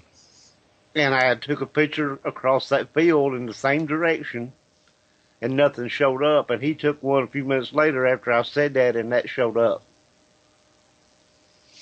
Right. And that's the thing is, if you get one picture with an anomaly, and you've got a couple of pictures before and afterward for controls to compare it to. Exactly. You've got to wonder what is in that picture. Yeah, that's the best way to take them is in series of 3. That's what we do. Take the pictures in a series of 3. So. Well, I know I had took pictures in the direction of that slab where that thing appeared at. And nothing showed up in the pictures. Mm-hmm. And then that one that showed up. And I've always made a habit of looking in the direction that I'm going to take my picture. I will look to make sure I don't see anything with my own eyes. And then I'll snap a picture. And that's what I did when I got that dog thing on that slab. I looked and I didn't see nothing. And I snapped a picture and that showed up. And the same thing happened, with the one in the field. When I looked, there wasn't nothing there. I took a picture, nothing showed up. And I mentioned that and everything. And no sooner had I said that, he took that picture out across there and that thing showed up in it. Right. So, you got to ask yourself, did they do that on purpose because I said that? Or did it just happen to be, that was the time when their energy was a little higher and it showed up on the picture? I've often wondered if there was a certain set of rules that entities had to follow to, as far as revealing themselves goes. I don't believe, like in the movie Beetlejuice, I don't think there's a handbook for the recently deceased. Really? But read like stereo instructions. Right. But but I've often wondered if there weren't some rules that they have to follow as far as that goes. I never thought about that. Well, why is it that at certain times, and it's not necessarily whenever they have a lot of energy to draw from, but there's certain times that apparitions will show up. Mm-hmm. And then there's certain times that they won't show up. And you know that they're there because they've showed up before. And they didn't go away. Right. So why do they only show up at certain times? Right. Well, think of the number of accounts and, all throughout history as far as you want to go. And there would be an apparition, some phenomenal event happen that couldn't be explained. And there would be more than one person, there would be several people, and we're talking about credible people that would see it or experience it. But when they would try to document it, they, Hey, that's a good question. Right. Of course, nothing is caught on film, or, when they go in with the intentions of documenting it, there's never anything substantial captured. Of course, we get glimpses sometime, but there's never anything substantial. You never see a ghost on a video going, "Hey, I'm a ghost. Right. Hold on while I throw this sheet over my head and then walk through the wall." Yeah. Mustard Seed said, "I wonder if they have to get permission to show up." And Dana said, "From whom?" Right. Sometimes we do, though. We do ask permission when we take a photo on that, too. There's times, and it works out pretty good sometimes, too, Well, and I've heard cases where people have asked if it's okay to take their picture and then take a picture and something show up. Mm-hmm. That's about it, Roger, yeah. Sometimes they'll pick. I always tell the people that the groups that I take care of over at Iron Island, I always tell them, you don't pick the ghosts, they pick you. And they do. There's some people out of a group that they gravitate towards, so. Mm-hmm. Yeah, and you got to wonder, well, maybe, after all, we're talking about something that used to be a living being, okay? I'm sure that some of the things that they did in life, they still do in the afterlife. Like, when you were alive, some people you liked, some people you didn't. I'm sure in the afterlife, there's some people that they, like, and some people that they don't. And they're going to show up for the people that they like or whatever, Yeah, Unless they want to scare the crap out of them, then they might show up somebody they don't like. Or you know what, too, Right, is sometimes the spirit will pick somebody that reminds them of somebody that they knew in their lifetime, too, and that, you know. Like yeah, you still got to wash dishes. And then some of the ones they hate, too, which they'll pick on completely, and I've been through that already, too. We've had a lot of people scared to death over there, you know, so it's been pretty cool. Oh, my list of people I'm going to haunt grows every day. I'm going to go ahead and be honest about that. Yeah, no kidding. And you know, you'd think people would be smart enough to know better than to piss off a paranormal investigator because, I mean, we learn all the tricks. Right. Yeah, I've got. Well, see, now I've got my naughty and nice list. Okay. Right. I'm gonna be like Santa Claus. Right. I already know who I'm going to, you know, talk to on the tape recorder and who I'm going to throw the dishes at. Exactly. There you go. That's the truth, too. Well, and see, the ones that I want to be nice to, you know, I'll tell them who I am. Hey, you know, I told you I was coming back to visit, you know. And then the ones that I don't like, you know, that thing that accidentally fell, you know, it almost brained them. Yeah, that'd be me. Oh yeah. Right. Well, we got one over at Iron Island. We call him Edgar. I probably told you about him, didn't I, Roger? Yeah. His name is Edgar, and he's not. He wants to be left alone. We used to call him the Attic Man because he used to hide up in the attic all the time. And the first time I was over there, and I'm doing an EVP session with one of the girls that was with us, and I told her, I says, Colleen, I see a shadow walking, you know, like kind of walking down the hallway, and I wasn't 100% sure till I got my recording back back to the back room and went over it. And the thing what he told me, I can't tell you the exact words, but it's not very nice. It's can I say F you? You know, I mean, is it okay to say that? Just don't say the word. No, never. Don't. But that was my first experience with Edgar there.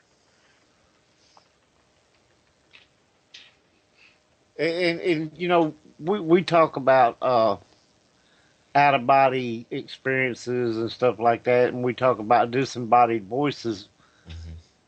A few times we talk about out of mind experiences. Yeah. But did you ever wonder if a disembodied voice is really that of a spirit, or could it be somebody that's having an out of body experience? Yeah, sometimes you wonder about that. Yeah. Well, and I'll throw this tidbit of information at you. You know, Frank Sumption, the guy that invented the Frank's box, that is the platform that the PBS-7, Spirit Box, most of your major ghost boxes that are known today are based off of, that use AM/FM receivers for their platform. When he invented that box, they almost every team has some form of Frank's box or PBS-7, something like that. But did you know that he wasn't using it or researching it to talk to ghosts? He was using it for communication with aliens. Huh. No, I didn't know that. I never knew that either. Mm-hmm. So that's just something interesting. And talking about the astral travel, that's a good point to bring up. A lot of people have seen the movie Insidious. You know, and that movie brings a lot of questions up about that. It's really something to be considered, because in all reality, you know, whether your body is deceased or not, you know, your consciousness is your consciousness. That's your spirit. And when it's separated from the body, you know, it's like I say, whether you're breathing or not, if you're away from your body, you are in spirit form. Well, yeah, it makes sense. Right. So I believe that is a very, very likely possibility that some of the voices that you catch could be someone having an out-of-body experience. Yeah, they're doing out-of-body travel somewhere and just happen to be, near you when you ask the question or something, and they just answer you right out loud, Mm-hmm. Well, and I'll even point out this. When you start researching out-of-body experiences and things like that, that opens up just some fascinating accounts. A story that took place, if I'm not mistaken, it was in the late 70s, and I can't remember where. I want to say it was in the Midwest. A family, the son was off to college. He was wanting to come home for the holidays. His car breaks down. It's freezing cold. I mean, it's so cold where he's broke down and stranded, and it's out on these back roads. He's, not, it's somewhere up in the Northeast that he's broke down, and he's traveling back home, and it's quite a ways to travel. And when he breaks down, it's so cold that, it would have been deadly for him to stay in the car overnight. And there's no houses nearby, no one's passing by on the road. Well, all of a sudden a car pulls up. It's his dad. His dad gets out, makes a few adjustments to the car, gets the car going, and takes off. He takes off. He's fine. Well, when he gets to a payphone, he calls his mother and tells her to thank his dad when he gets back home for fixing his car and coming out. And her mother looks over and says, "No, your dad's right here in the bed asleep." But the next morning, his dad had woke up with grease stains on his hands and on his pajamas. Huh. Wow. It's a weird story. Wow. Mm-hmm. That was documented, I want to say, 76, 78. Yeah. That almost sounds like a physical body made it there, though, too, Mm-hmm. Right. That's unusual. Holy crap. Mm-hmm. Right. So, extremely strange story. Yes, indeed. And I don't think that's the first story like that's circulated either. Mm-mm. Seems like I've read other stories like that where people would show up and help somebody in a situation, similar to that or something, and not have no recollection of it, but have, the proof on their hands or the clothing. Mm-hmm. And of course, you've got your skeptics out there that are going to throw, anything out there that they can think of. But, I mean, the simple fact is there are too many accounts of things that it's just like with ghosts. It's just like with aliens, Bigfoot. I mean, whatever you want to talk about that's unexplained.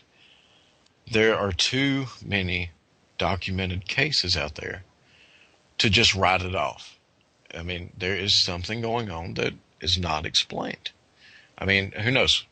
20 years from now, 50 years from now, 100 years from now, yes, we may have a perfectly logical understanding of it.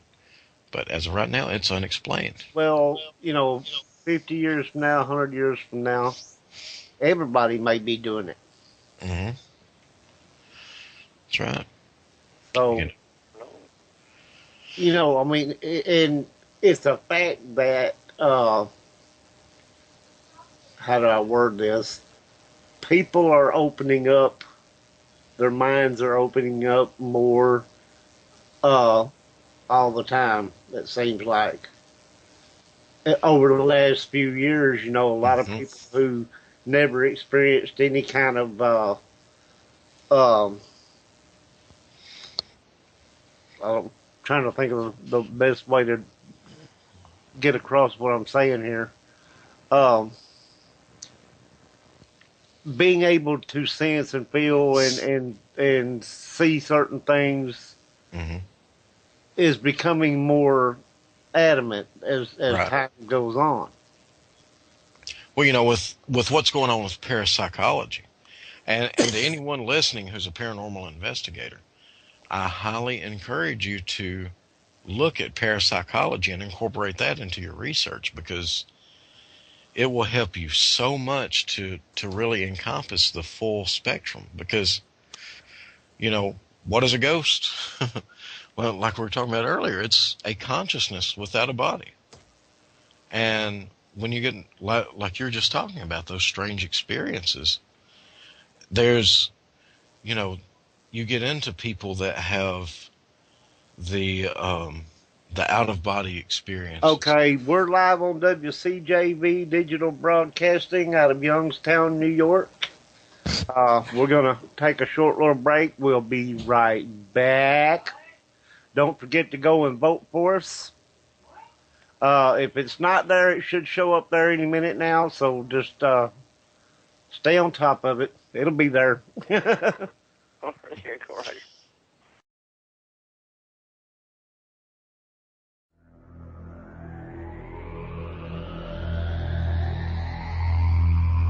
You are listening to WCJV Digital Broadcasting, Youngstown, New York.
Okay, we're back and the music is still here. There we go. Okay, we're back and the music is still here. Okay, now we're doing instant replay. Right. Echo. Oh, wait, it's gone. Okay, now we're doing instant replay. Echo. Oh, wait, it's gone. Oh, wait, no, there it was.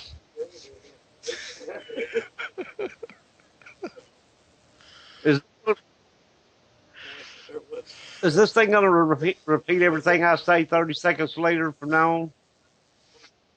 Yes.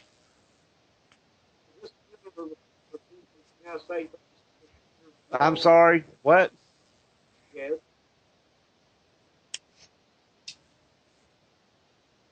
Ah. Okay. I didn't turn it on.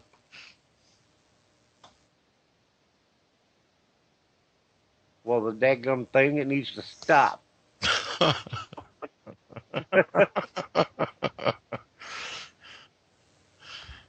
Been on it and kick it a couple times, Roger. Yeah. Blame it on gremlins. Throw it on the ground, kick it around a little bit. There you go. And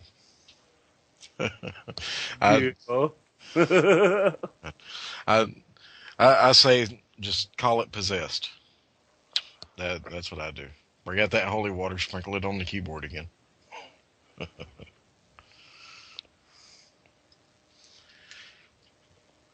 But anyhow, we've been having a gremlins attack again. Yeah, that's what it was. Mm-hmm. Mustard Seed said gremlins are attacking again. You didn't feed them after midnight again, Roger. That's what it was. Well, I spilled water on them, dadgummit. Right. Now they're bouncing out all over the place. Big Bird had asked earlier if she could Skype in, and we told her yeah, but she never Skyped in, so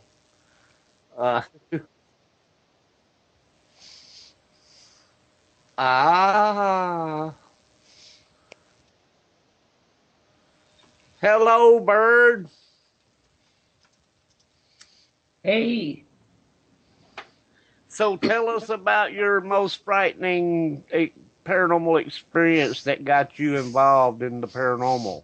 Well, I've had many, but the weirdest one was the out-of-body experience at 16.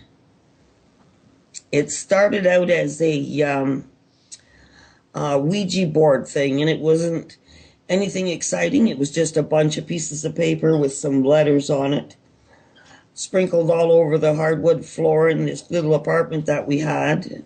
And there was 3 girls there, myself and 2 others, and I was the oldest, being 16. They were a little bit younger than me, and they were doing it as a joke because I was kind of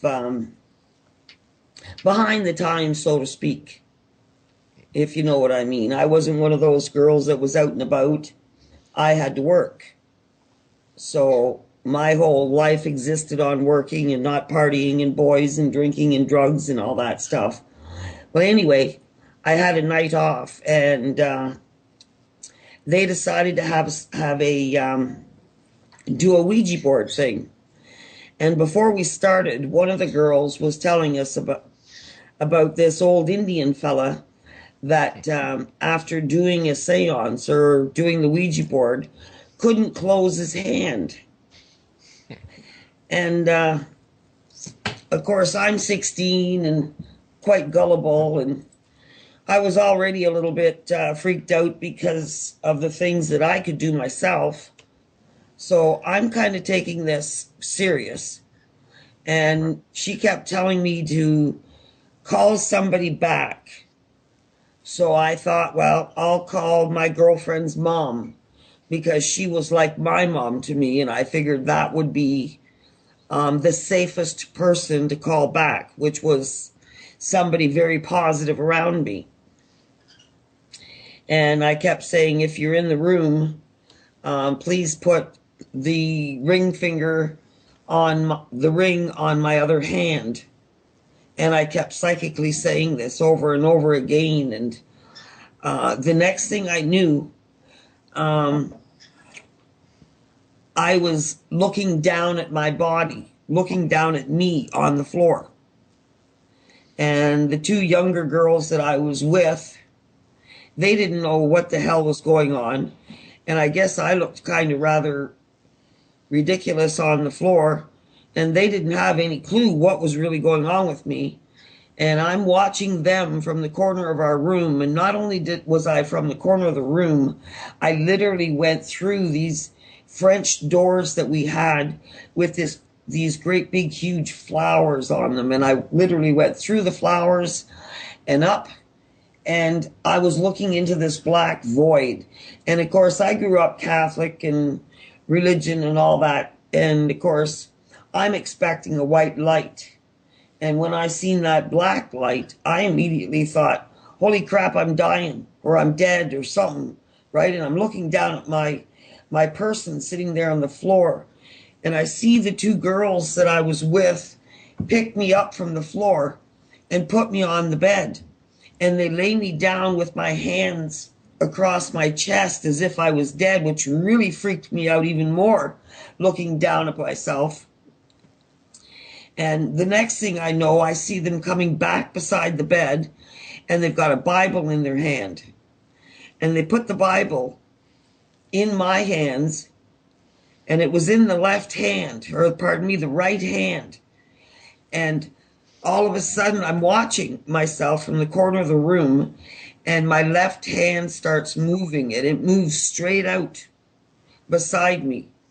And then the right hand started moving, the one with the Bible in it. And the next thing I knew, I was laying on the bed in the form of a cross, looking down at myself, screaming. And I don't know if they could hear me scream or if my mouth was even making any movement or sound or anything. All I knew is that in my mind, I was screaming. And screaming for all I was worth to get back to where I was. And the next thing I knew, it was morning time, and I was getting ready for work. I got to work. My boss took one look at me, and she pulled me aside downstairs into her office and questioned me as to if maybe I had been abused that evening, or maybe accosted or raped or something like that, because I had apparently had bruises all over me. That's weird. And to finish it off, for about 2 or 3 years, maybe even 4 afterwards, I'd say about 4 or 5 years afterwards, I could not fold my hand down so that the tips of your fingers touch the back of your hand or the palm of your hand. I could not do that. So do you still do the OBE? Oh, hell no, that scared. I didn't even know what the hell it was until I moved out of town to Fort McMurray, and I was talking to this girl, and I realized she was into the paranormal the same as myself. And we got talking about psychics and spirit guides and all this different things. And all of a sudden she started talking about OBE. Mm-hmm. And I said, oh, what's that? And she said, out-of-body experience. And I said, well, what do you mean? And of course, she described what I had gone through. And of course, I sat back and went, oy vey. So that's what happened to me when I was 16, because I tried to throw it out of my head because it scared the living crap right out of me, because I'd already had to deal with knowing people are dying and stuff like that. And then to deal with this at 16 years old, when you're just trying to, be mature and carry on with life and whatever. And the same with years later, someone bought me a Rider Tarot deck and gave me a book on palm reading. And I skimmed through the both of them, and the next thing I knew, I was reading palms and doing tarot cards. Mm-hmm. And all I did was skim through the books.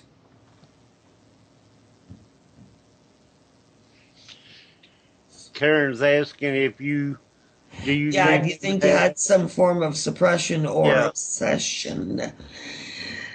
There was definitely some form of obsession there, and I really don't think it was positive. But luckily, I think my guide was a little bit stronger than it, because the only repercussions I had afterwards that were negative was the hand not being able to close. Although years later, a friend of mine passed away, and just before he passed away, a few months before he did, actually, someone had given me a rabbit's foot. And I didn't want it because it was death. It just reminded me of death and represented death. And of course, one night I reached into my pocket after I'd had a few toddies, so to speak, and I felt this rabbit's foot and immediately felt death. My whole body started shaking, like literally vibrating. I threw the rabbit's foot down the hall, and as soon as I did that, the cross that I had on my neck started burning, and it burnt me so bad that I did have a mark of the cross on my neck, and of course it went flying down the hall too. And at this time, I think I was about 21 or 2, maybe, something like that. So I stood outside the apartment door I lived in, and I couldn't knock because the old doll I lived with was deaf. So that wouldn't have done a damn biddly good knocking on the door. So I stood out there and cried for a while and picked up my hootspas and thought, well, the only way to get in is to get down there and get them damn keys. And you don't want anybody taking your gold chain, so you best be picking that up too.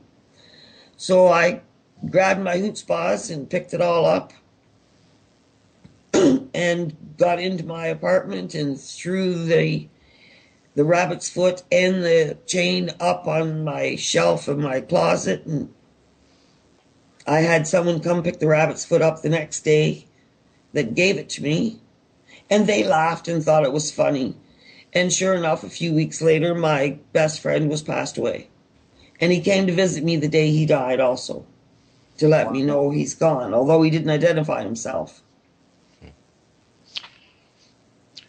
And I've got to ask, did you ever have any experience with getting rid of any of those objects and them showing back up? No. I gave away the rabbit's foot and it never came back. And my cross, I kept it for a long time, and I kept it on top of my TV. Once I moved to a new place, I had someone put it on the television, and every so often I'd go over and try to touch it. Wow, that's a fat. Oh, I'm sorry. That's a fascinating story. That's quite an experience. Well, yeah, and there's also the time, like I have so many, like I think one of my abduction stories. I lived in this apartment that had a skylight in it. And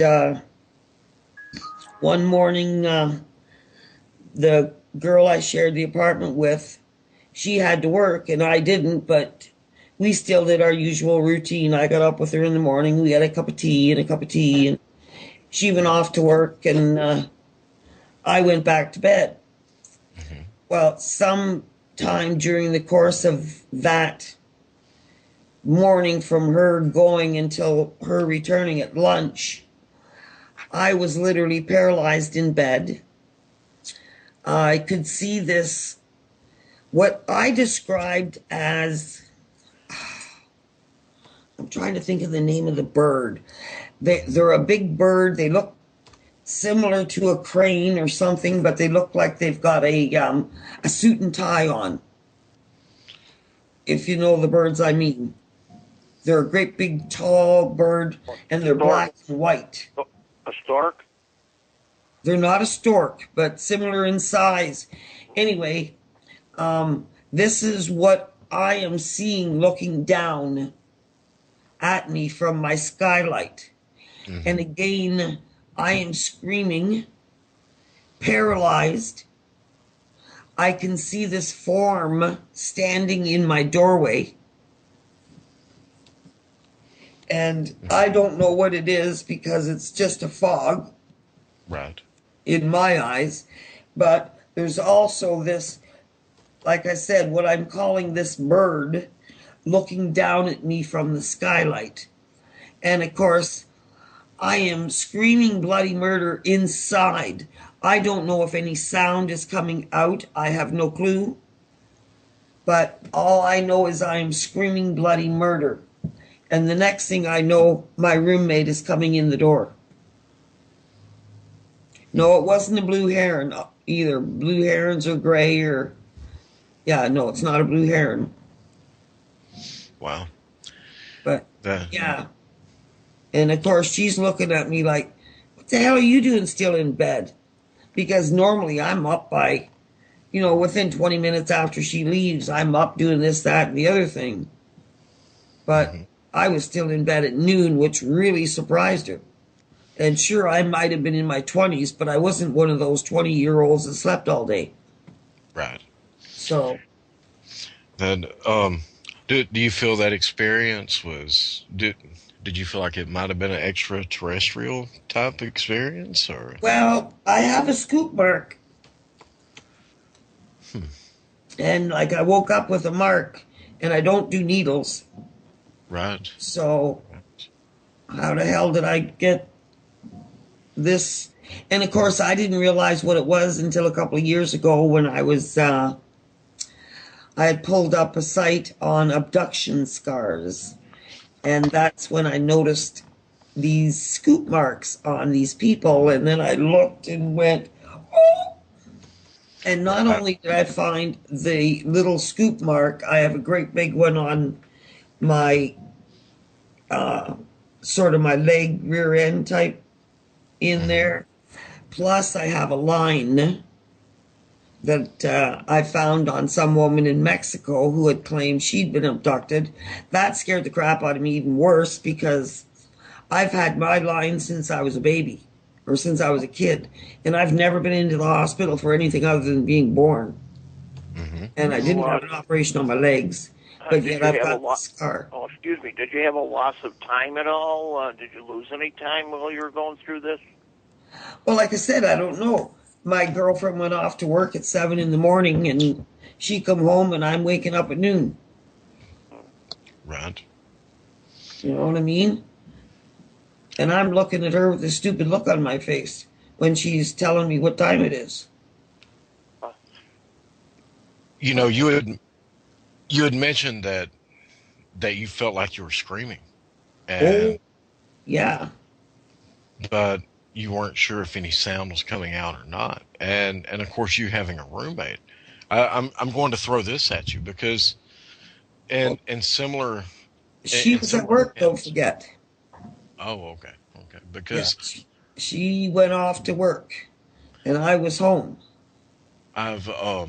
Well, the reason I was bringing that up is because I've actually read similar accounts where one person would be abducted. It would be a couple.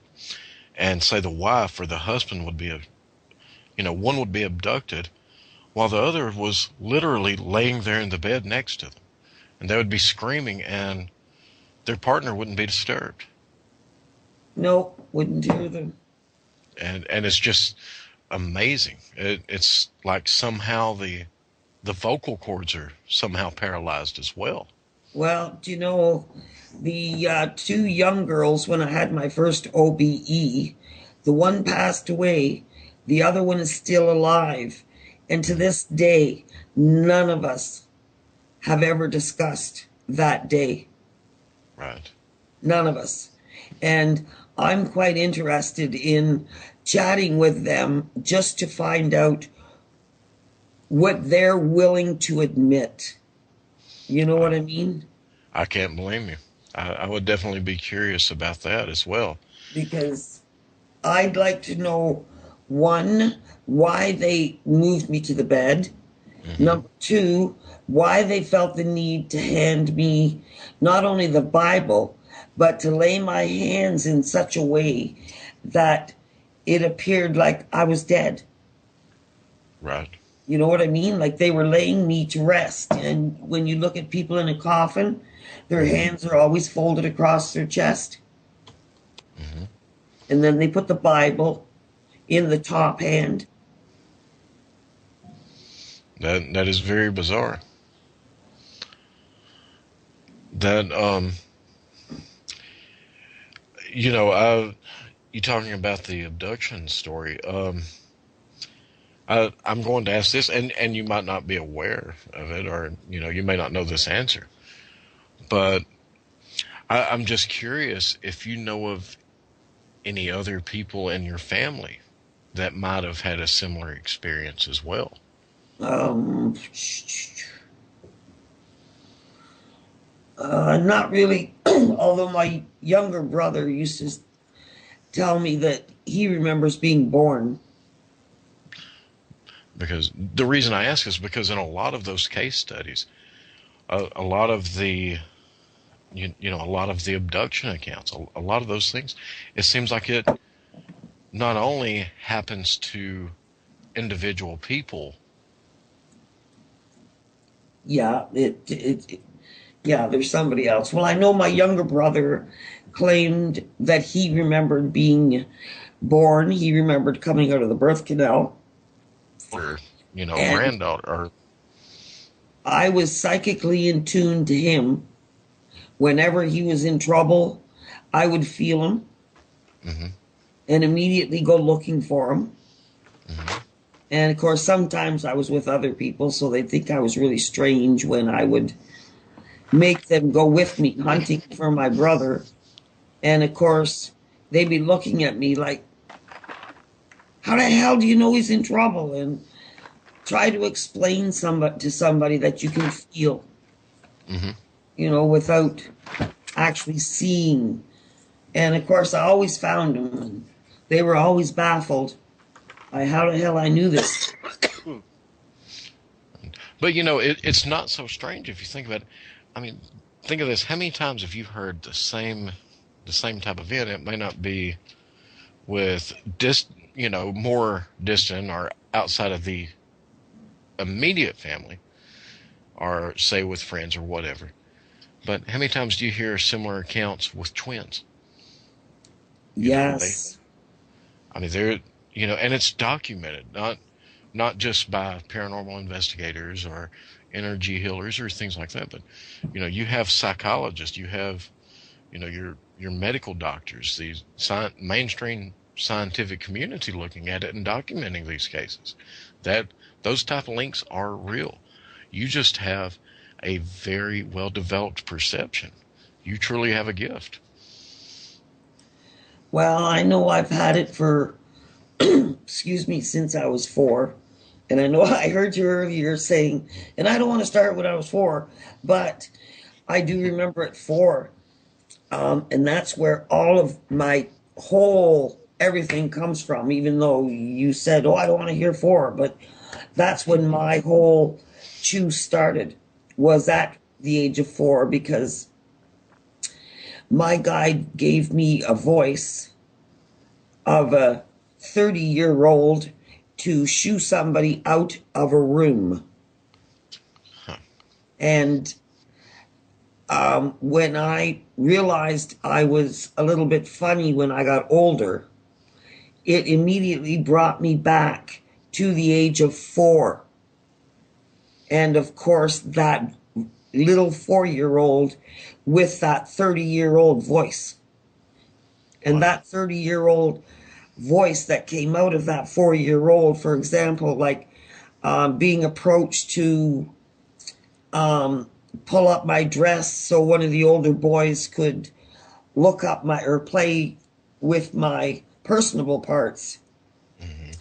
And my big voice said he offered me an orange in exchange for said services, and I immediately said yes. And he ran to get said orange, and I ran to tell. Wow. And most children just stand there waiting for the orange. Mm-hmm. But my voice and the other one before that, And I watched a video about this online, and it really freaked me out because where I lived was kind of in the ghettos.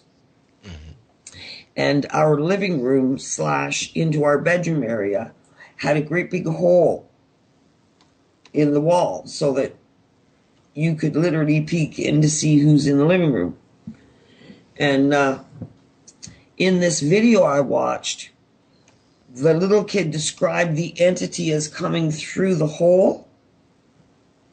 And as a kid, when I got my first voice to scream at my uncle, I described it as, because I was 4, I always described it as a white dish rag coming through this hole. And when I watched that video last week about this kid describing the hole in his living room and the thing coming through, I just kind of sat back in my computer chair and went, holy crap. You know, that was his interpretation. Mine, of course, was the white dish rag. And to this day, that's how I describe it. As a white dish rag coming to give me a voice. Wow, but that's quite fascinating. And, you know, a 4-year-old doesn't make this stuff up. No, and I'd like to know how many of you know any 4-year-olds that immediately run and tell without the fear of, you tell and I'll kill your mommy. Right. You're exactly right. You had... Most kids don't have the balls. Mm-hmm. Because they're too afraid, because this aggressor has put the fear of God in them. Mm-hmm. And like I see that uncle to this day. And it's kind of a love-hate type of thing, because I want to confront him. And I want to say, hey, do you remember when I was 4? Like, what did you see? What made you leave the room because of a little 4-year-old's voice? You know what I mean? Right, absolutely. And the same with the 2 girls. Well, unfortunately 1, because the other one's passed on. But I'd really like to know. Like, I've been approached in a packed bar one evening, 3 kids bothering me to read their palms. Like, there's 300 people in the room. Why me? What did they see? Mind you, I haven't seen those kids to this day to ask them. Why me? What did you see out of 300 people in a room to come to me for a reading? And how did you even know I could do a reading?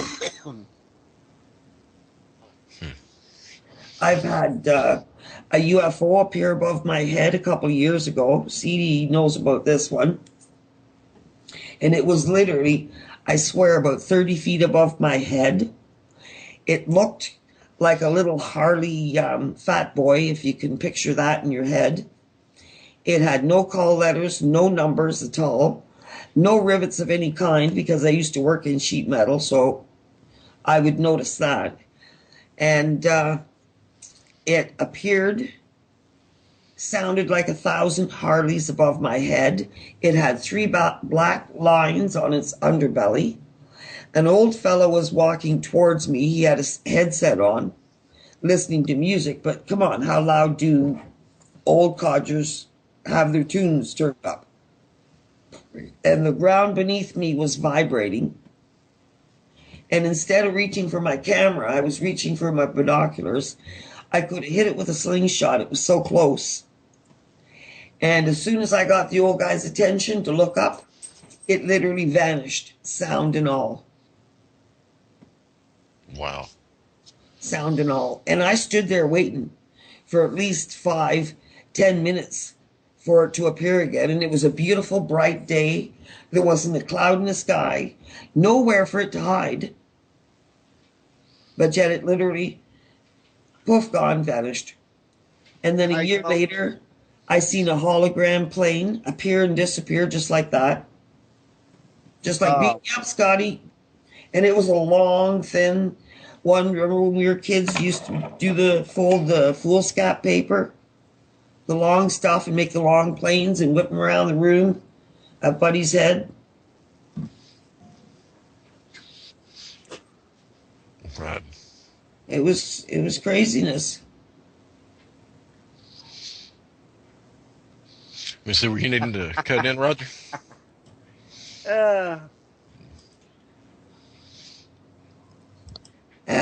Sounds like Bird might have been cursed. You know, that's what my aunt used to say. Sometimes she would say, I had the gift of Jesus, and other times she'd say, the devil was within me. I think we're about to have a special guest, everybody. Oh, awesome. Yeah, I can go on for days with lots of weirdness, weird stories, strange stories. Anyway, excuse me, I'm sorry. Dang cough won't leave me alone tonight. Getting back to the topic at hand,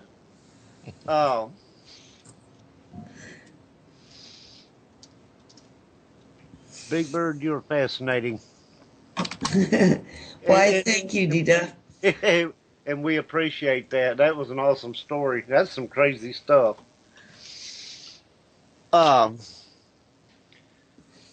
We are talking about the freakiest or scariest or first actual experience that got you interested in the paranormal, whether it be to be an investigator or to be just someone fascinated and wants to learn more because of something that happened to you. You can chime in the chat room there if you have something, and or you can call in 716-745-4266. Give us your freakiest, scariest, most fascinating event that brought you into the paranormal. Yes, and I should get off here and let somebody else call in. See? Okay. Yeah. Stick down and open your eardrums. We have some amazing things about to carry on, I think. Yep. Right. Yes, indeed. You know, hearing her stories there, I can't help but, you know, that kind of reminds me of what we were talking about earlier, how it seems like the ghost and your extraterrestrials, your Bigfoot accounts, how that all seems to be linked. That's just fascinating. You know, you think about it, a lot of people don't put two and two together on some of this stuff. You know, I've heard different people talk about Bigfoot being related to UFO encounters. Like, you know, you may see a UFO and then all of a sudden somebody have a Bigfoot sighting. Right. Well, I don't think they are related myself. Maybe or maybe not, but the point is, and it's interesting, I think, and in a lot of these cases where a UFO will be sighted and then somebody will see a Bigfoot. I think they run like hell just like the rest of us.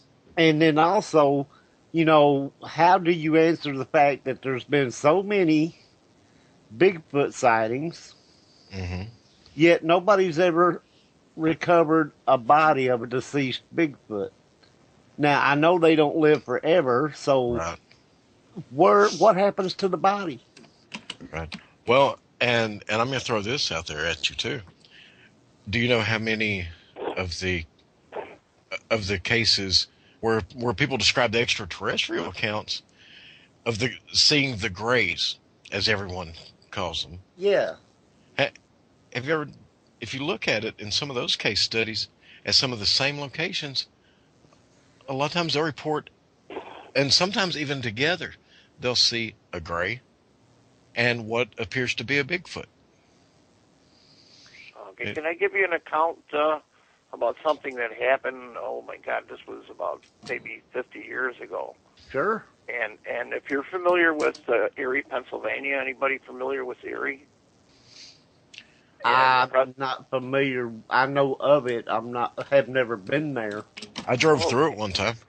Did you? Okay. There's a place called Presque Isle, and it's like a peninsula that juts out from Erie, Pennsylvania. You know, it's they have picnic tables and places to swim. They have beaches and stuff like that.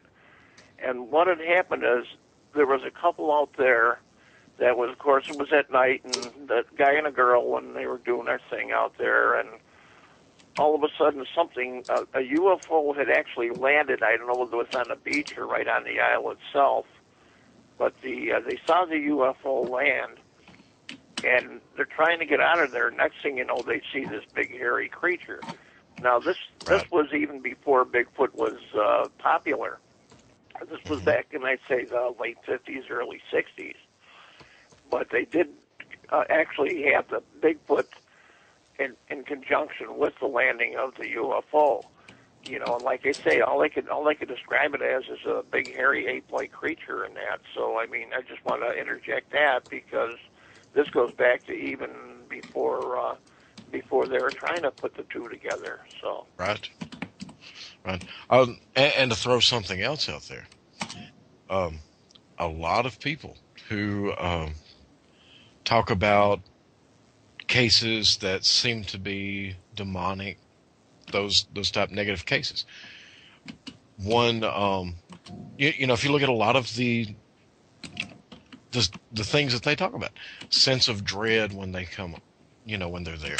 They talk about the sulfur smell, things like that.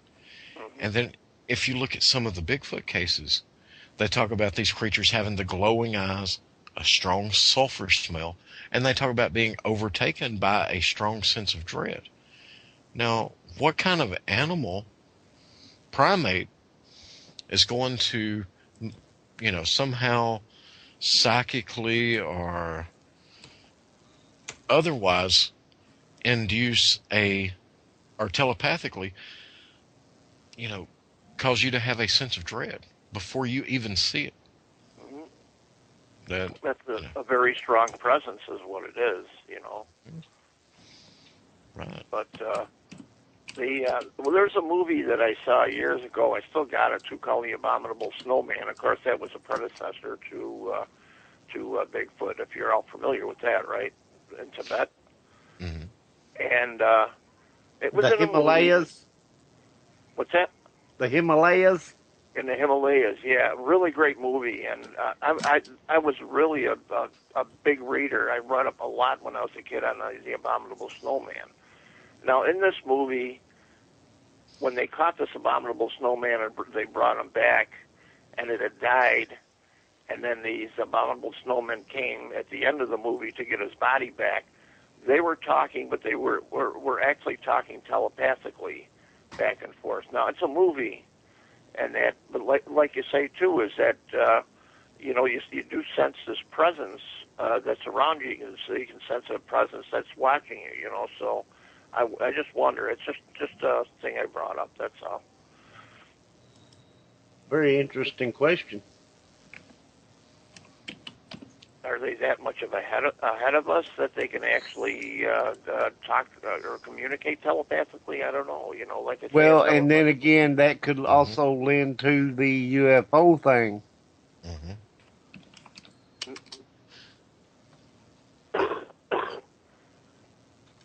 You know, if they're associated with alien creatures or UFOs, you know, the Greys, according to everything that I've seen or heard, speak telepathically also. Yeah, that's right too, because I've read about that, and that there's some kind of a creature that's looks like an insect too. Have you ever heard of those that actually work with the Greys? But I know I've read about that too, when people were abducted in that, and they actually had memories of their abductions too. You know, right? So. Right. It's and speaking of the like the abominable snowman and things like that, I was just looking at just last night, looking up the Ural Mountains in Russia. Okay. Yeah. And the story about that. Mm-hmm. And most people are familiar about the Datov, if I'm saying that correctly, about the story at the pass in the Ural Mountains, where in 1959 the 9 skiers were found dead, and there's so much controversy. Yeah.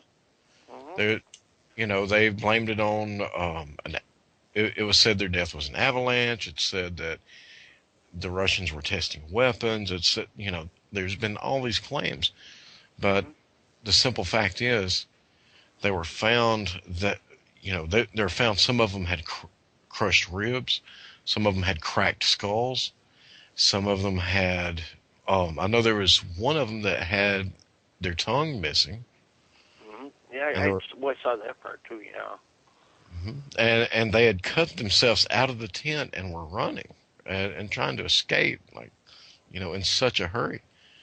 But a lot of people don't know that even, back way before that, there was a group of soldiers that had went through there. And this is, there was an account, if I'm not mistaken, I want to say maybe 18th century, maybe. And I could be wrong. It's been quite a while since I've looked at it. Yeah, I think I know the story too. Go ahead. Yeah. But there were 9 soldiers found dead there too. Oh yeah. Did you ever hear the book called Grendel? There was a book called Grendel, and apparently it was in around the same area that actually a baby Bigfoot or abominable snowman, whatever they call it there, was actually kidnapped by a family and actually tamed and assimilated into society there. Mm-hmm. Now it's a fiction though, but I wonder how much if there is smoke, there's fire. If there is anything behind that or not, Right. The deaths of those 9 skiers, they tried to write it off as everything that they could come up with. They even tried to blame it as St. Elmo's fire.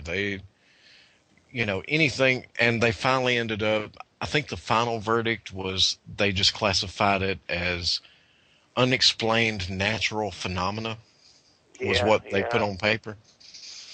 But something that a lot of people don't know about that is they found a note mixed in with with their articles that said, "We now believe in snowmen." So there you go, right there, And there was something about them seeing the snowman, I think, on the trail, was it, or something? Mm-hmm. I know there was something about that. Well, according to the legend, there's at the pass, there's those huge stone pillars. Mm-hmm. And according to the legend, somehow the legend is supposed to say that those pillars were actually some type of frozen beast or something to that effect. Oh, okay. Yeah. And it's very strange. I'd have to look it up to give you specifics. Now, didn't they find footprints also in the area? Did they find a prints on that? Or I didn't see the whole movie, so No, I think that was part of the strangeness of it, was that they didn't find any unexplained prints, and they couldn't find anything to explain what they were running from.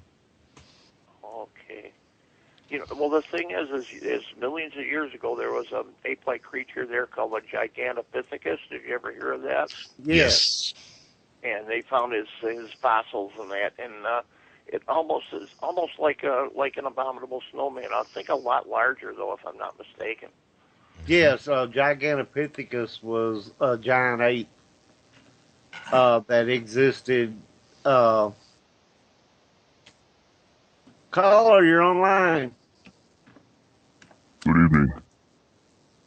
Your Eminence. I'm amazing. Yes, you are. How are we doing tonight? I'm amazing as ever. How are you? We're doing just fine. Frank, this is His Eminence Bo Jerkhart. He's the Grand Poobah of the Paranormal. Nice to meet you, Bo. How are you tonight? Yeah, I'm fine. It's a pleasure for you to meet right me. now. I'm bowing right now. Right. Hello, Mr. Greg. How you doing, Bo? Long time no hear. A couple of weeks, huh? I'm well. Yes, I've been very busy out in the field, as you know. Right. And Canada is bowing also. You still taking pictures of pie tins or what? I'm sorry, I don't understand. Okay. Never mind. So I'm sorry. I tried to Skype in a little bit sooner, but apparently my computer was acting up. You know, that darn Windows 95. I'll have to move up to 98. Right. Well, and I know you have the latest technology, so when Windows 95 acts up, there's something bad wrong there. You must have had a virus or something in there. I am constantly evolving in my paranormal studies. In fact, for Christmas, I received a new camera, which is 3 megapixel, and I'm very excited about it. Is that with or without the blurry lens? I'll have to take a look at it. I got it at the Goodwill store. That's 3 megapixels of full resolution. Well, now advanced technology. Bo only uses the best stuff now, so tell us about had you had any reoccurrences of the one-legged Sasquatch lately? As a matter of fact, I did. Just recently, I posted in my blog for those that haven't seen that. I was out in my yard. I was photographing cars going by because they're all watching me. And so I happened to be doing that, and I looked in the backyard, and I saw in the shadows, I saw some movement going on. So I kind of walked back there with my cane, and there he was. There was a one-legged Sasquatch in front of me. He spoke to me telepathically. Said that he was crossing through. He was just going through, and he had an ingrown toenail, and wanted to know if I had a pair of nail clippers. And being that I'm slightly obese, and it was a good 50-foot walk back to the house, I didn't feel like doing that, so I told him no. I'm sorry, I don't have one, and he called me a liar and walked away. What else is And as I said in my site there, I guess he was hopping mad. He was hopping mad. That was a good one. I like that. But yeah, I thought in my studies, you know, as they say, the Sasquatches are bipedal, and this particular breed of one-legged Sasquatch, they are unipedal. And so I've been studying them, and I thought that they were migratory, that they were nomadic, and that they were traveling to warmer climates. But apparently, this one stayed behind. I don't know if it was by choice or if he was just lazy. Well, he knows who you are. Exactly, and he knows that I will feed him if need be, because I got a couple extra bucks on my benefit card. I can get him a lobster tail or two. Now they don't like the Count Chocula like your galactic buddies do, or? Hey, Count Chocula is very scarce. So whatever he eats, I'm going to kind of like not tell him that I have any Count Chocula. So, he'll go for the other stuff, like the lobster tails and stuff like that. That's fine. But Count Chocula is out of the question. So, how goes the quest for the sandwiginity? Well, it's very interesting that you mentioned that, Roger. I got a phone call the other day, and I've been very hard at studying this one case.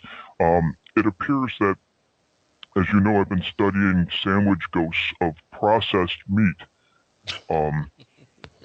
Not just animals, but actually processed animals. And this one has me kind of floored because it's a Nutella sandwich. So I'm looking at the ghosts of nuts, from trees. It's very fascinating, and I'm very hard at work at that also. So you have hickory nut ghosts or pecan ghosts or? Well, I'm just starting. Like I said, this all has me caught by surprise. This Nutella, that spread that you put on your sandwich. I don't even know what is that? It's not real peanuts. It's like fake peanut stuff made out of, I don't know, almonds or something. I don't know, but some sort of ghost of nuts now. They just said hazelnut. That's what it is. It's hazelnut spread. Yes, the ghost of hazelnut spread. Well, now beyond that. But as you know, I've been working on my musical career right now, and that is up and running. And I should have another song up pretty soon, hopefully for your New Year's Eve special. Awesome.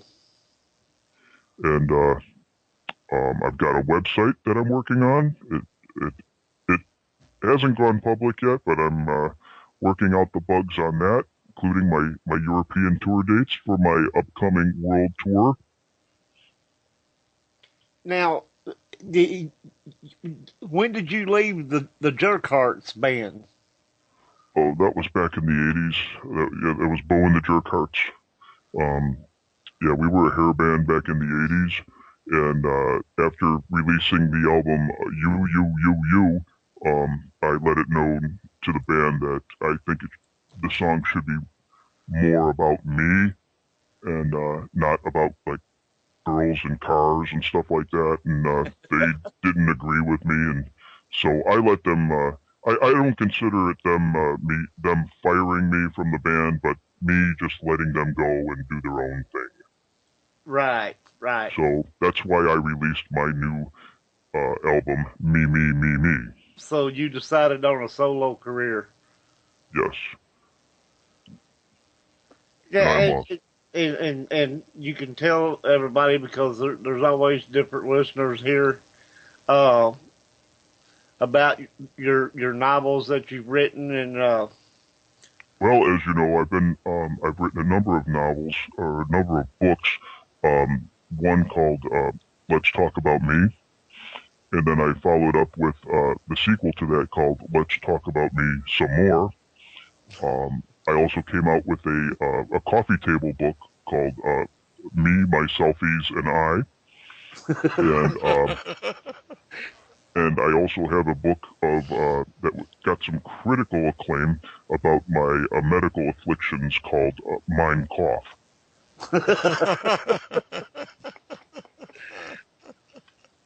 Now, with all this fame, you're pretty down to earth and everything. I mean, how do you explain how all this fame hasn't changed you like it does a lot of other people? Oh, I try to stay grounded, definitely. Like you said, it is a blessing and it's also a curse. But I try to deal with it the best I can. Well, when someone is as amazing as you are, you would think it would be really hard to maintain, the laid back, easygoing, silent type. I've never had to say don't you know who I am? Because everyone knows who I am.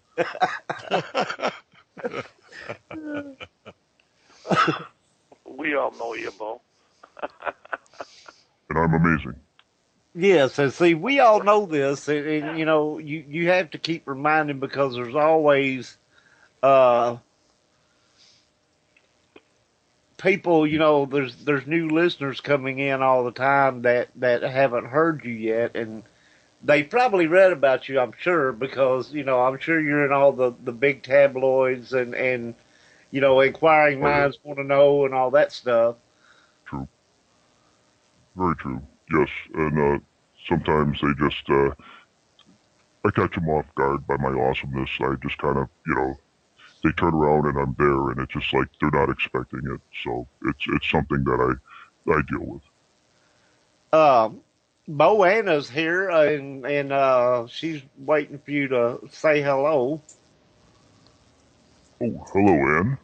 Well, hello, Bo. Yeah, I've been feeling like a Maytag repairman here. Pretty lonely at the time. Well, as you know, Bo is pretty popular with the ladies. Nudge, nudge, wink, wink. Mm-hmm. Are you a gore?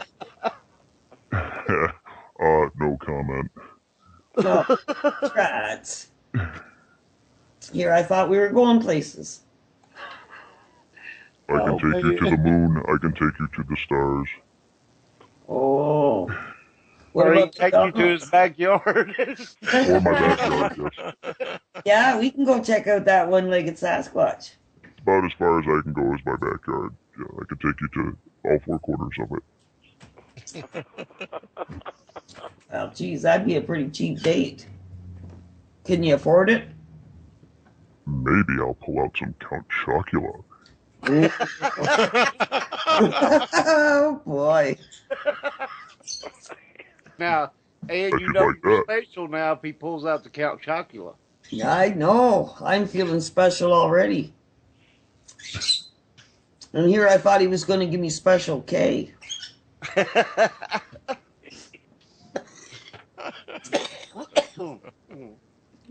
was a pleasure to speak with you, and perhaps we can get together and talk about me. Oh, that sounds like a plan. I'm sure I can think of lots of things to say about you. Yeah. What else is new? I'm sure you can.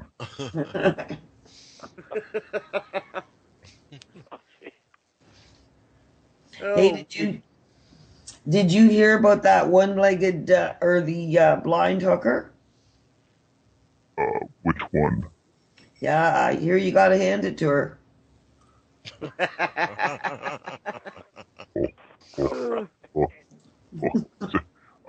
I do have a sense of humor.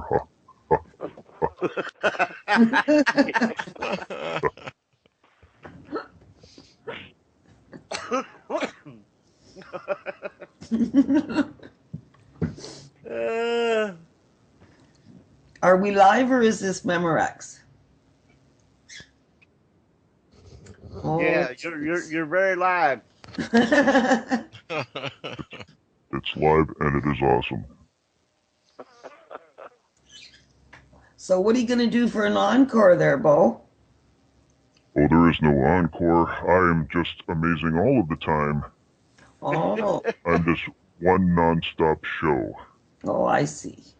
So what are your special attributes? Well, I've been in the field since 1979. I have discovered many things in my backyard. Oh. I have Bigfoot, I have Slender Man, I have UFOs, I have ghosts, I have ghosts of sandwiches all in my yard, and even dinosaurs. Even dinosaurs? I have photographed dinosaurs crossing my lawn. Now, were they chasing the one-legged Sasquatch, or? Well, what had actually happened was I'm a time traveler, and I had gone back in time, and I saw a Stegosaurus crossing my lawn, and I didn't know at the time that I had taken a photograph of it until I was at the park the next day photographing children. I mean, the trees. And when I looked at my pictures, there was the Stegosaurus. I must have bumped my camera and got this picture. And was it one-legged too?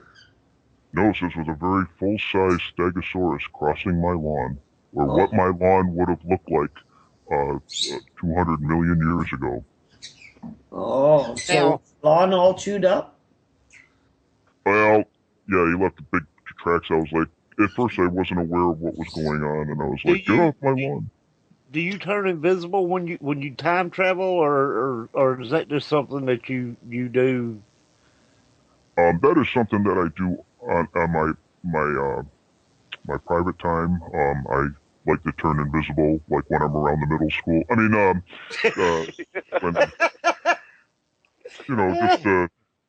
it's a fine art that I have of deep meditation, and I can just like, yes. Do you have a pocket full of candy too, or? It's miracles, right? You carry Count Chocula in your pocket when you're at the middle. I mean, in your backyard. Oh, that's just for when Bird comes to visit, right? Yes, to feed the birds. Yes, the little chickens. Yeah. Little chicks. All of them are all nothing. I mean, all little children.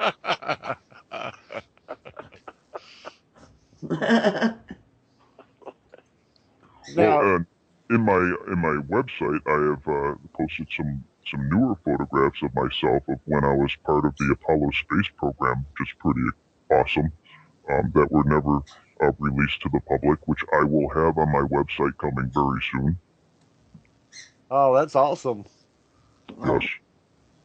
Unfortunately, I didn't get the. You're going to talk on your website about how you turned down the position on the Ghost Hunter show, right?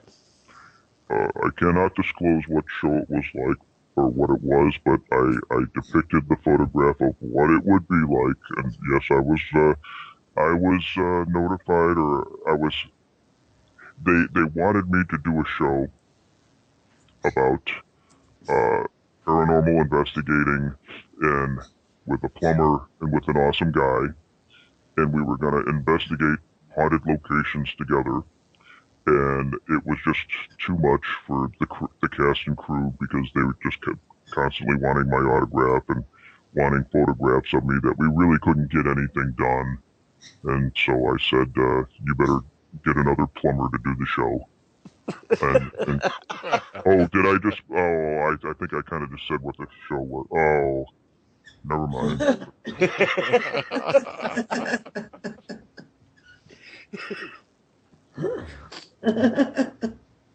Now, where's Betsy tonight? She's sick tonight. Frank is filling in for her tonight, and I'm Betsy tonight. Yeah, and he even shaved his legs for the occasion. Oh, nice. Right, well, Frank, I'm wondering.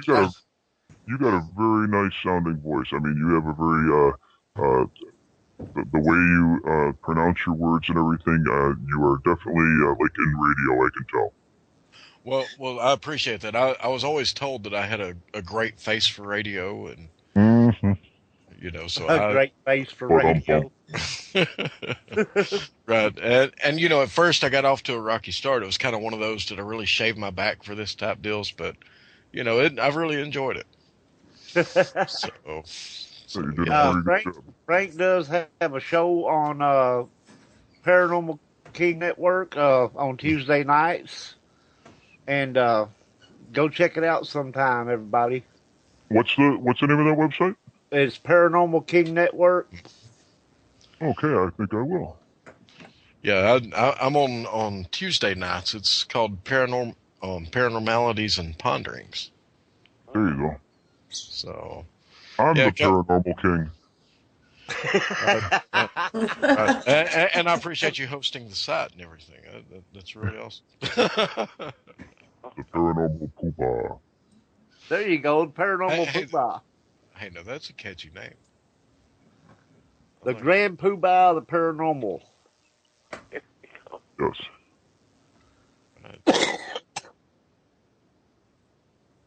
Okay, we're gonna listen to some music from the album "Me Me Me Me" by producer Bo Jerkhart. Everybody enjoy. Oh, that'd be great.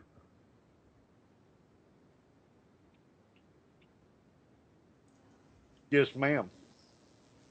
Okay.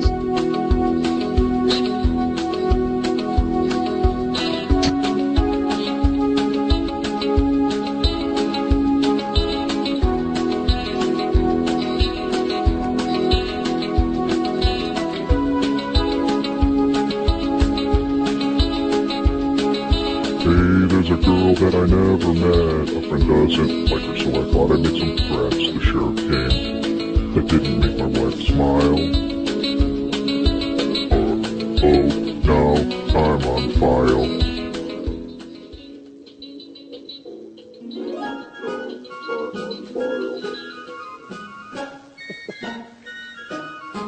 Well, my pictures online are insulting.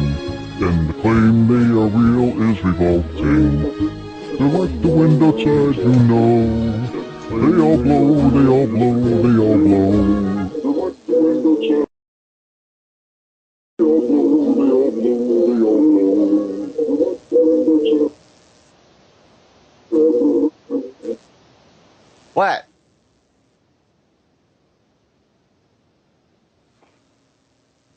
Well, we are back. Well, see, I can't hear it if I don't play it.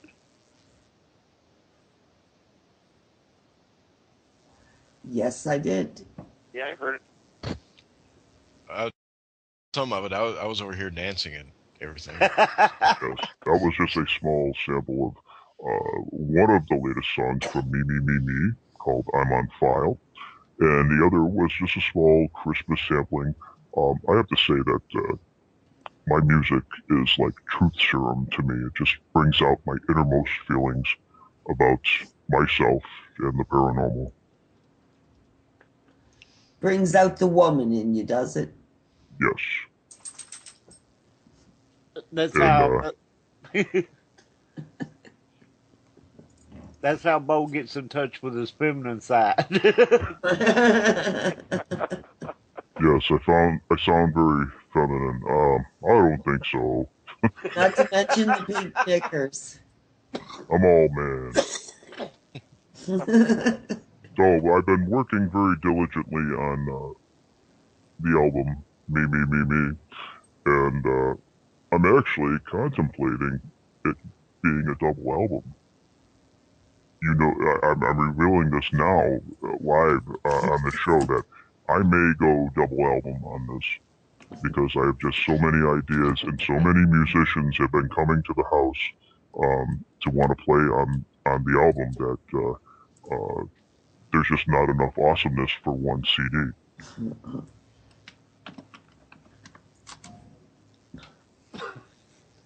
Yes, you are. Did I say that right? I meant there's not enough CD for that much awesomeness.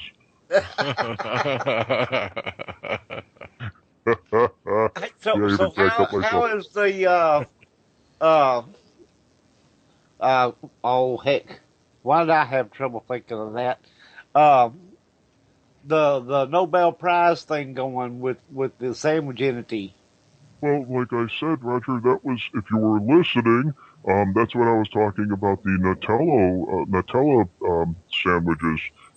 It's been very fascinating, and like I received a call just not too long ago, and I'm working on having a video out of that coming out very soon of this entity that has been appearing over and over again.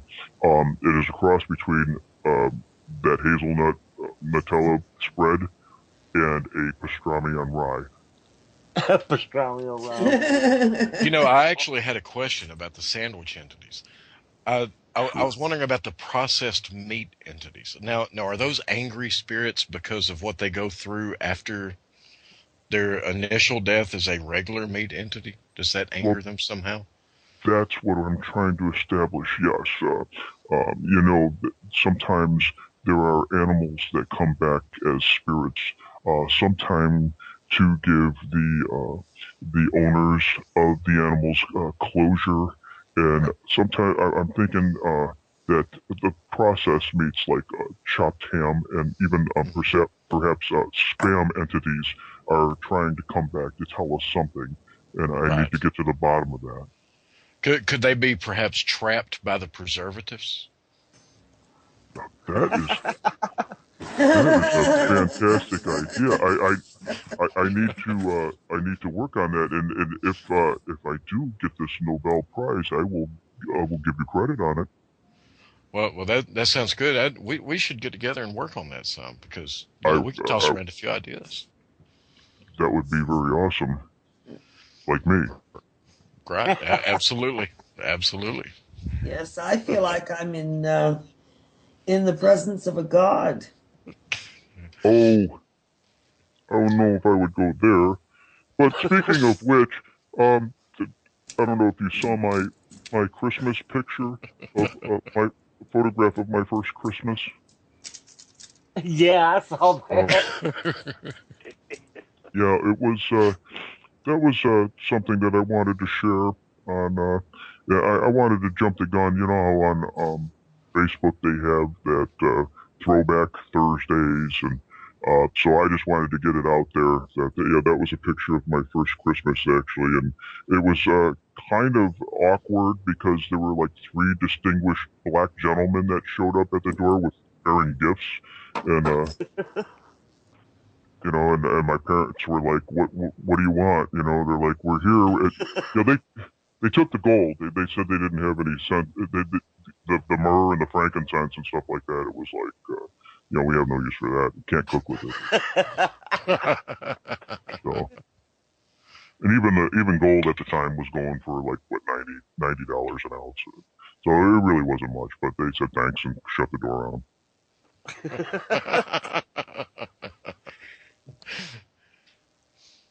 So guys, I gotta get going. So I got 5 cats here that are surrounding me right now, and they're kind of hungry. 5 cats? Yeah, I got 5 cats. Yeah, they're delicious too. No, I'm just kidding. No, but I gotta go, guys, and then I'll catch you next week. Okay? I've got a lot of cat food, and I don't have any cats. Yeah, it's pretty yummy, ain't it? That's for the one-legged Sasquatch. Fancy feast. If I have any extra bowl, I'll give it to you. How's that? All right, thank you very much. He sets out the soft food to lure in the one-legged Sasquatch. That's right. Yeah, I heard they eat cat food too. Hey guys, I gotta go though, but I'll talk to you. When is the next one on New Year's Eve, right? Yep, New Year's Eve. It'll start at 9:00 Eastern. Okay, and I'll catch you guys on. This time I won't be late, okay? Awesome. Thanks for calling in, Greg. We'll catch you later, buddy. Okay, take it easy, guys. Okay. Bye-bye. Thanks, Greg. Bye. So the one-legged Sasquatch, you can lure him in with some cat food, and you can take some pictures with your new camera that you just got there. That sounds interesting.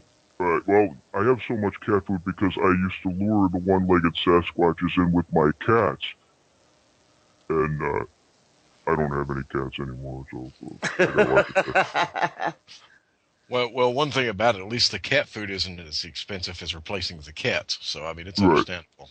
Yes. And, the expiring date on that fancy feast is, like, pretty long, so it lasts a long time.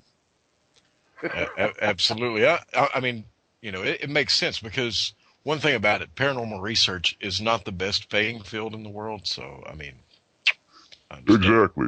Except in my case, where I am like the world-renowned paranormal expert since 1979. Right. Absolutely. And I mean, the technology you're using is, I mean, it's so far advanced, and yes, it's almost beyond terrestrial. We'll be going to 98 pretty soon, and my recording device will be. I will move up from the reel to a Radio Shack shoebox tape recorder. Man, you're really going to step it up then, aren't you? With a handheld microphone. Awesome. No, that is definitely top of the line. Now, are we talking about the Radio Shack brand or the Optimus Radio Shack? What's Optimus? Oh, that kind of that might is be like Optimus Prime. right. Definitely the Optimus Prime equipment. Recording devices. Right. That's like the that is the royalty of the Radio Shack brands. How much does it cost?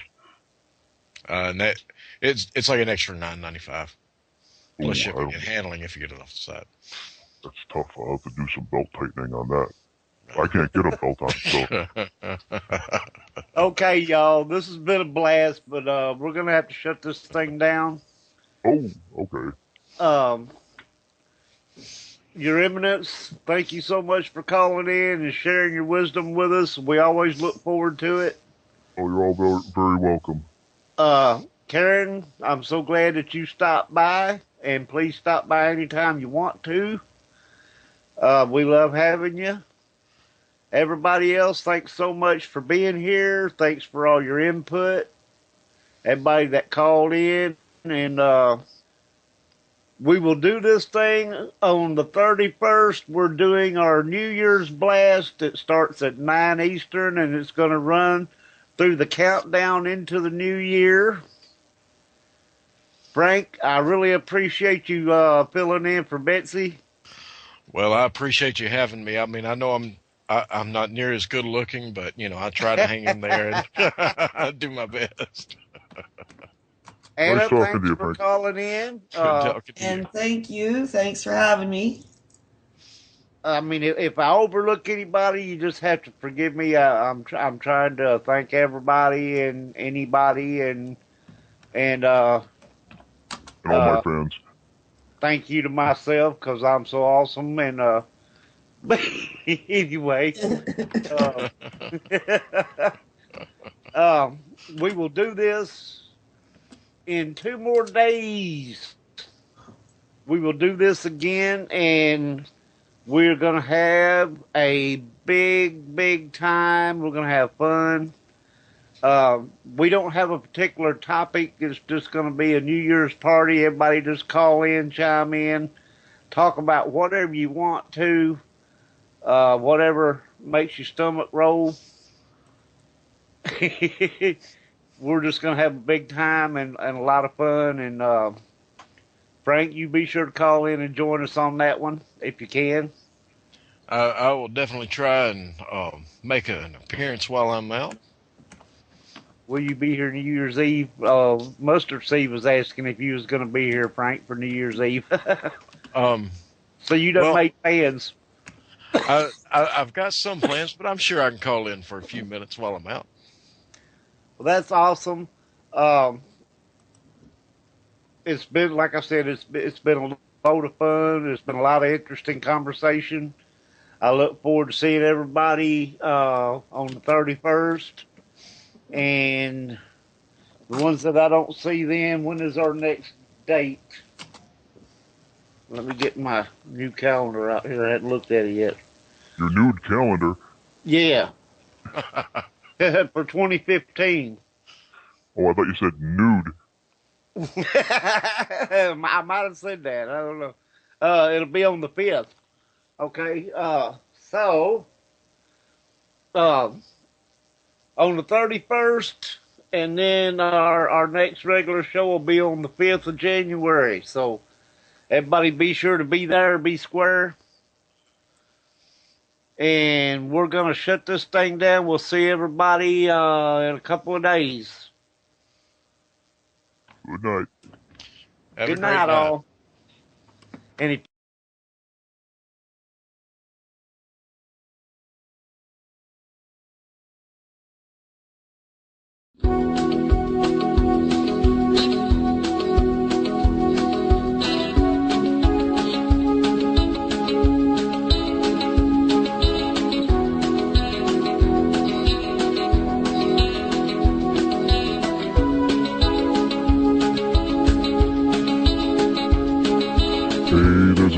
that I never met. A friend doesn't like her, so I thought I'd make some threats. The sheriff came. That didn't make my wife smile. Oh, now I'm on file.